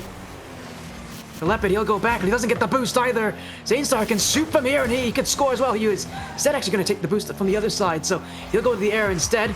I'd like to see him shoot earlier on that play, but he's got other options, and that. Oh no! Oh my goodness, that is perfect from ZaneStar. Back post. That is an air dribble that Lepid can't block. That is. He's waiting, he's waiting on the goal line. He's waiting to see when ZaneStar is going to leave the ball. He never did. ZaneStar never left. And, I mean, I don't know what to say anymore, but this game from ZaneStar, I mean, this has been beautiful from him so far. He's made mistakes, but when he has played as he wants to, it has been absolutely phenomenal. And Lepid mode, credit to him for keeping things as close as they are. Sometimes, I think, in this match, it feels like ZaneStar just has the better of him. And this game definitely feels like it's gone that way a couple times already. As ZaneStar has been mechanical brilliance at its peak, as they are going to not be able to follow up on this ball really close into this penalty zone. Now as Lepid mode goes in, trying to pinch. Oh, tries to push it up, but it is ZaneStar once more, able to redirect the ball, sending it the opposite way. Going to be Lepid mode, forcing it down though. 50 seconds remain. Lepid mode trying to play keep away, trying to redirect it into the goal, not wanting to give up match point. Oh, but look at that, as it is going to be ZaneStar once more with the defense on line, still keeping them in the driver's seat. But oh my lord! Oh, are you kidding me? ZaneStar may have just hit his best goal in ATS history. A top right corner cooks your pinch. Oh my goodness. No, seriously, I gotta stand up for that one. Are you kidding me, ZaneStar? Just a cherry on top of a game floor that has been absolutely perfect. I don't know what else to say anymore, but that was special, folks. In no reality is that allowed. I mean, that is absurdity at its finest. Even though you're up 8-5, just say, oh yeah, I'm going to create the craziest thing ever, just to style on you. And now we will be seeing a bit of a contesting once more, as there is going to be the 6th goal for Lepid mode. But I mean, the nail's been placed in the coffin. 14 seconds are all you got to score 3 times. An absolute miracle needed. And ZaneStar, I'm still on this. I mean, how on earth do you make that pinch happen? That was absurdity. But we are still going to be seeing this kickoff coming into action, as ZaneStar is just going to look to let this ball drop to the floor. Demo comes out, and now Lepid mode is going to have nothing to really do. ZaneStar halts it, and they're actually going to keep it in the air, looking to possibly air dribble it to nope, never mind. It will land on the pitch, and that will be ZaneStar taking a match and series point. Yeah, and the tactical timeout now taken by Lepid mode. They are of use, so he'll take one here in between games 4 and 5. While the goals may be 9-6 in favor of ZaneStar, the shots are 16-11 in favor of Lepid mode. What really intrigues me is the saves here, 8-1 in favor of ZaneStar. ZaneStar's defense, I'm sure you have felt just the same as I did here about this, CherryJ. ZaneStar's defense was what won him this game. It could have been a terrible game for him had his defense not done what it had to do here. He won this game from his defense and from his tons of saves. And again, I think when it comes to ZaneStar, the way he's playing tonight, incredible blocking, 2,100 points, by the way. Dude had to do a lot on the ball. I mean, this might be the best I've ever seen ZaneStar look in a 1v1, because this was a beautiful performance from him. And I mean, Lepid's a solid player. That's the thing about it. I know just how good Lepid is. He is an incredible player. And yet ZaneStar, with some perfect defense right now, is making things a whole lot tougher for him. I don't know if I even have ever seen 2100 score. That's an absurd number. I'm not even gonna lie to you. But yeah, lepidmode, you're gonna have to make a massive comeback here, and it is gonna be very difficult, right? Like that's a very straight up thing to say. As of now, you're going to have to win the next 3 games in a row. And I'm not going to say it's impossible. I mean, just today I saw a best of 5 reverse sweep in the RLCS. But it is definitely going to be difficult. That is to say the least. It's not an easy feat, and when you especially just came off of a match that was, I mean, it obviously wasn't like that dominant, but it was pretty dominant. Let's just kind of say that as it is. It was a 3-goal deficit at the end, 6-9. Not an easy way to come back from that. But yeah, mentally, if they can restore themselves, it definitely could go their way, and maybe they'll be able to find that 4-3 victory. Well, as lepidmode will take his tactical timeout here. A very tough position for him right now, because I mean he's playing an uphill battle right now against ZaneStar, and a ZaneStar who, I mean, sure, he ordinarily oftentimes has lepidmode's number, but tonight he has just found a whole new level at times here against lepidmode. He's got to win 3 games in a row. Now, I have seen it happen though. This is not over. We've seen some pretty crazy things already tonight. It would not surprise me if lepidmode can make the comeback happen. And I mean, I'm just gonna say it. He can make the comeback happen. He's absolutely good enough to do it. And he's got a pretty good mental as well, that this is not a situation that I would consider unlike of lepidmode. But the way that ZaneStar's playing tonight, he's been at pure perfection at times. All he needs is one more game of that kind of performance, and finally, he will do what he has not done since his debut in ATS Season 3, and it is win an ATS tournament. Lepidmode picks up the wall. Having the possibility to be able to pick that right up on, but okay, they're actually going to hit it to the right. ZaneStar, able to block it, able to get it done. Dribbling heavily, needs to lower it a little bit, but it will be lepidmode to strike back. As now they go back on over, looking to get it done, able to do it. As lepidmode delivers the opener, 25 seconds into the game, and they've scored the first goal. Yeah, and the problem with ZaneStar going for an neutral bump like that is that he's going at an angle. Ordinarily players want to challenge it and want to play offense at an angle because it opens up that options on the front and back post. But the problem is when you go for an neutral bump at an angle, you don't actually have as much of that angle actually hurts you when you take the shot and take that bump attempt. So that's how Lepo was able to make the save there. He won't make the save here. Is up the kickoff. He goes for boost over ball, and ZaneStar, who's done a great job of recognizing whenever lepidmode overcommits, catches him again. I rarely do. I mean, at this level, you start to see players do it more often, but ZaneStar has consistently recognized whenever lepidmode gets a little too high up the field when he can't recover fast enough. ZaneStar at 1-1 now as they've found the equalization.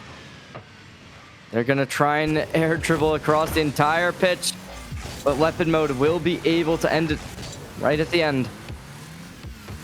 And try and make the dribbling work their way. 85 boost, could try and get some magic in, but it is just going to be forced up on to the backboard. Lepidmode still going to be hitting nicely, trying to get this done, and found. But the defense from ZaneStar, just so good. You had alluded to it earlier, and it's just something that we will have to keep bringing up because it's just so important for this game. ZaneStar, an absolute iron wall when it comes to their defense, and lepidmode having such a difficult time removing it. Well, yeah, he hasn't even been able to demo him that much. You'd think that maybe if a defense is as good as ZaneStar's, you might start to go for more demos or maybe try to pull them up on offense. It's just not working, though, against ZaneStar. The only way it feels like you can beat ZaneStar right now is just by playing better than him, and that is not an easy thing. He has set the bar high for lepidmode, and lepidmode, he's trying to reach it. Right now, though, that is not a guaranteed win. It's not a guaranteed thing that he can do, that he can beat the level that ZaneStar is putting him at. Yeah, it is crazy how ZaneStar has been able to progress this, but it is seeming as if lepidmode might have something going for him. A little bit too high on the touch, tries to find the second, a little bit too far to the right. Is now ZaneStar going to be able to repossess the ball, and this could just be the next goal going over. Lepidmode trying to get it done, not going to happen, as there's the third committed. Lepidmode dropping down everything as ZaneStar has picked this game all the way up. Yeah, and you see lepidmode consistently now starting to consistently overcommitting. He realizes just how good ZaneStar is.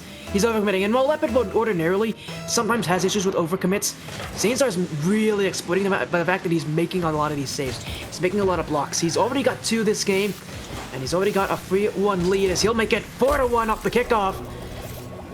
I mean, ZaneStar is catching lepidmode on these overcuts. He's catching him on mistake challenges. Not even really mistake challenges, just challenges. And again, it's a quality of play that ZaneStar is excelling at right now. lepidmode just can't match it right now, but he's got 3 minutes to go. Still enough time to respond, but he's going to need to make these 3 minutes really matter and really change everybody's opinion as this game continues. Because right now, it is still ZaneStar who feels like this is his series to lose. ZaneStar is certainly going to have a bit of an advantage, to say the least. There's a 3-goal deficit halfway through the game. Definitely not an easy thing to come back from. Okay. We will be seeing lepidmode, however, able to find a bit of contest. They're going to be able to deliver the punch to ZaneStar as they find an empty net and get a ball right on in. Now ZaneStar, the gap will close a little bit. We see them almost able to kind of take him off course, but unfortunately not fast enough. As now ZaneStar, see what they can find. They've been super proficient on the kickoffs. Will they be able to do it again? They fake it, looking to play defensively. And now as they have it on the backboard, they don't actually go for the boost. But lepidmode won't be able to get it either. But there's the goal going on in. Hey, they faked the kickoff and it works super well in their favor. Yeah, and it almost didn't work though. lepidmode knew ZaneStar wasn't going to play the air dribble off the back wall. Didn't have enough boost for it. He almost should have jumped earlier against ZaneStar in that play. He had the right idea that ZaneStar wasn't going to go for it immediately off the back wall, but he's just a bit too slow. And ZaneStar able to score off of that as now at the kickoff. It's lepidmode again. ZaneStar might go for a ceiling pinch here. He'll send it towards the goal, easily blocked by lepidmode. ZaneStar's got boost. He's got another option here. Sidewall, second touch. He'll loft this one up in the air high. lepidmode's going to be careful. ZaneStar chasing him. He'll have at least enough boost to make something happen on offense. As for ZaneStar, he'll challenge. Another big save for him. He's got 3 this game already. And now he'll go for another dribble. Air dribble to the back corner, trying to find the bump again, but once more he's going at an angle, so it's a little easier for Lepid to save because of that. ZaneStar will go back to net for now. Low boost, but no real threat from Lepid right now. And with that pinch clearing it away, Lepid's going to have to waste a little bit of extra time to get back to the ball. He won't be able to score from this play easily. He'll have to take a lot more time and think of something different to beat ZaneStar. lepidmode trying to figure something out. And unfortunately, the defense from ZaneStar will just be able to get them an open net once more off of the reconnecting. Oh my gosh. ZaneStar, as soon as they find that defensive hold, able to block it out. They've been so good at just continuously putting the brakes on lepidmode. And now that they have this 4-goal deficit, 1 minute, 20 seconds, 80 seconds, 22nd on average, will have to be in the store if you want to even find overtime, let alone get a win. And ZaneStar, we know they won't let him have that, as there's the demolition, the ball just waiting. Yeah, and right now for Lepid, you said it, a big problem right now is going to be time for him. Not a lot of time left, and you know if he starts to get desperate, ZaneStar is going to continue to play more defensively, make those blocks. He's going to look for another goal here. He hits it wide, though. Here's a chance for lepidmode. A lot of time already off the clock. He's got to make this one count. Dribble, back post. Hits the net, the center of it. A lot of time taken just to get that goal already. 35 seconds taken away, but a goal nonetheless for lepidmode. At least it's a start. ZaneStar is looking to maybe get a little bit of a antsy situation as they aren't able to find the block, maybe getting a little bit over aggressive, and it does leave a lepidmode with the ability to find something, as this will be tragic. It hits the crossbar, but unfortunately the commitment that ZaneStar put into it, they were forced without much boost and anything like that. So now that lepidmode is in a situation where this has been kind of almost equalized. They have 37 seconds to bring it back. Yeah, there's still time here. 37 seconds, 2 goals needed. ZaneStar will win the kickoff, though. Lepid's gonna have to go back, and he'll have to play defense early. Zane, what is he gonna do here? He can take all the time he wants to make this play set up. He'll go for the flick. Smart play from ZaneStar. lepidmode has to commit, and he knew that, and he went for it, and he made it work. Smart play from ZaneStar to recognize that he doesn't need to play for time anymore. It's lepidmode who does, And he gets the goal, retakes the 3-goal lead, and now there's even less time for lepidmode and an even bigger deficit to come back from. ZaneStar is coming in with a 3-goal lead in 20 seconds, able to get the block off. lepidmode forced into playing towards the midfield. 92 boost available. Would be nice if they can find this goal, but all right, they hit it right on target. But ZaneStar just too good on the defense. Hits it again. This time it won't even be on target. 3 seconds. Your champions of the Catalyst Cup. Your champions ever since joining Season 1 haven't been able to make it. It will be ZaneStar taking the championship. Yeah, and I think you meant to say Season 3 there. He joined back in Season 3. Oh, it's the other one that came Season 1. He Sorry, couldn't get it. He couldn't get it done in 3v3, but in 1v1, ZaneStar able to break the curse and win. Unfortunately for lepidmode, his curse continues. He has not been able to win since he joined in Season 1. He'll have one last chance in the Solus Path Phoenix Cup. That's going to be, again, ending on February 1st. They're in the round of 12 for that right now, so they've got a long road to go there. But for ZaneStar, he can at least be happy that at the end of ATS, he will be a champion among the rest. Our 3 matches tonight are all over. 4-1 for ZaneStar at this one, so a 5-game series. Unfortunately for lepidmode, it won't be any longer than 5 games. But our 3 rounds are over. As they stand, it will be Draco, xenu, and ZaneStar, who will be our first 3 solo series champions. Reminder that tomorrow we'll decide our last 3 on this stream, but for now, tonight, Draco, xenu, and ZaneStar can celebrate because this was a hard-earned victory in playoffs. I mean, you gotta give them credit where credit is due. A 4-1 victory, the only game that did not end in a 4-0 tonight. So, I mean, yeah, it was definitely the most contestable. I mean, we saw every game at least getting close, right? There was the one where it was 6-1, ended 8-6. Very, very close. A personal favorite of mine. I don't know if you have a favorite game. I could probably guess what it would be if you did, but who knows? Well, what I do know is that reminder that we're gonna have more action tomorrow as well. But what I can say is congrats to all those players. Again, $20 each. They get a little bit of extra money, prize money for their efforts here, CherryJ. But of course, before we go, we gotta get a quick couple of shoutouts to our many sponsors as well, to Solus Path, as well as Syraxis Networks Inc., of course to CherryJ for joining us, and to Nick NCS doing production as well for all of the broadcasts here in playoffs.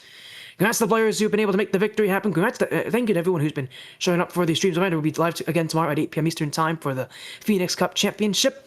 We'll have Apex Cup the hour after in a Pinnacle to end the night for the 1v1 solo series, and from the Sun Tournament Series staff, we'll be going offline for now, but again, we'll be back tomorrow, 8 p.m. Eastern Time for the Phoenix Cup, for the Solo Series Phoenix Cup Championship. From CherryJ and the rest, and myself and the rest of the ATS staff, thank you all so much. Have a great night. We'll see you all tomorrow for the rest of the Solo Series Championship.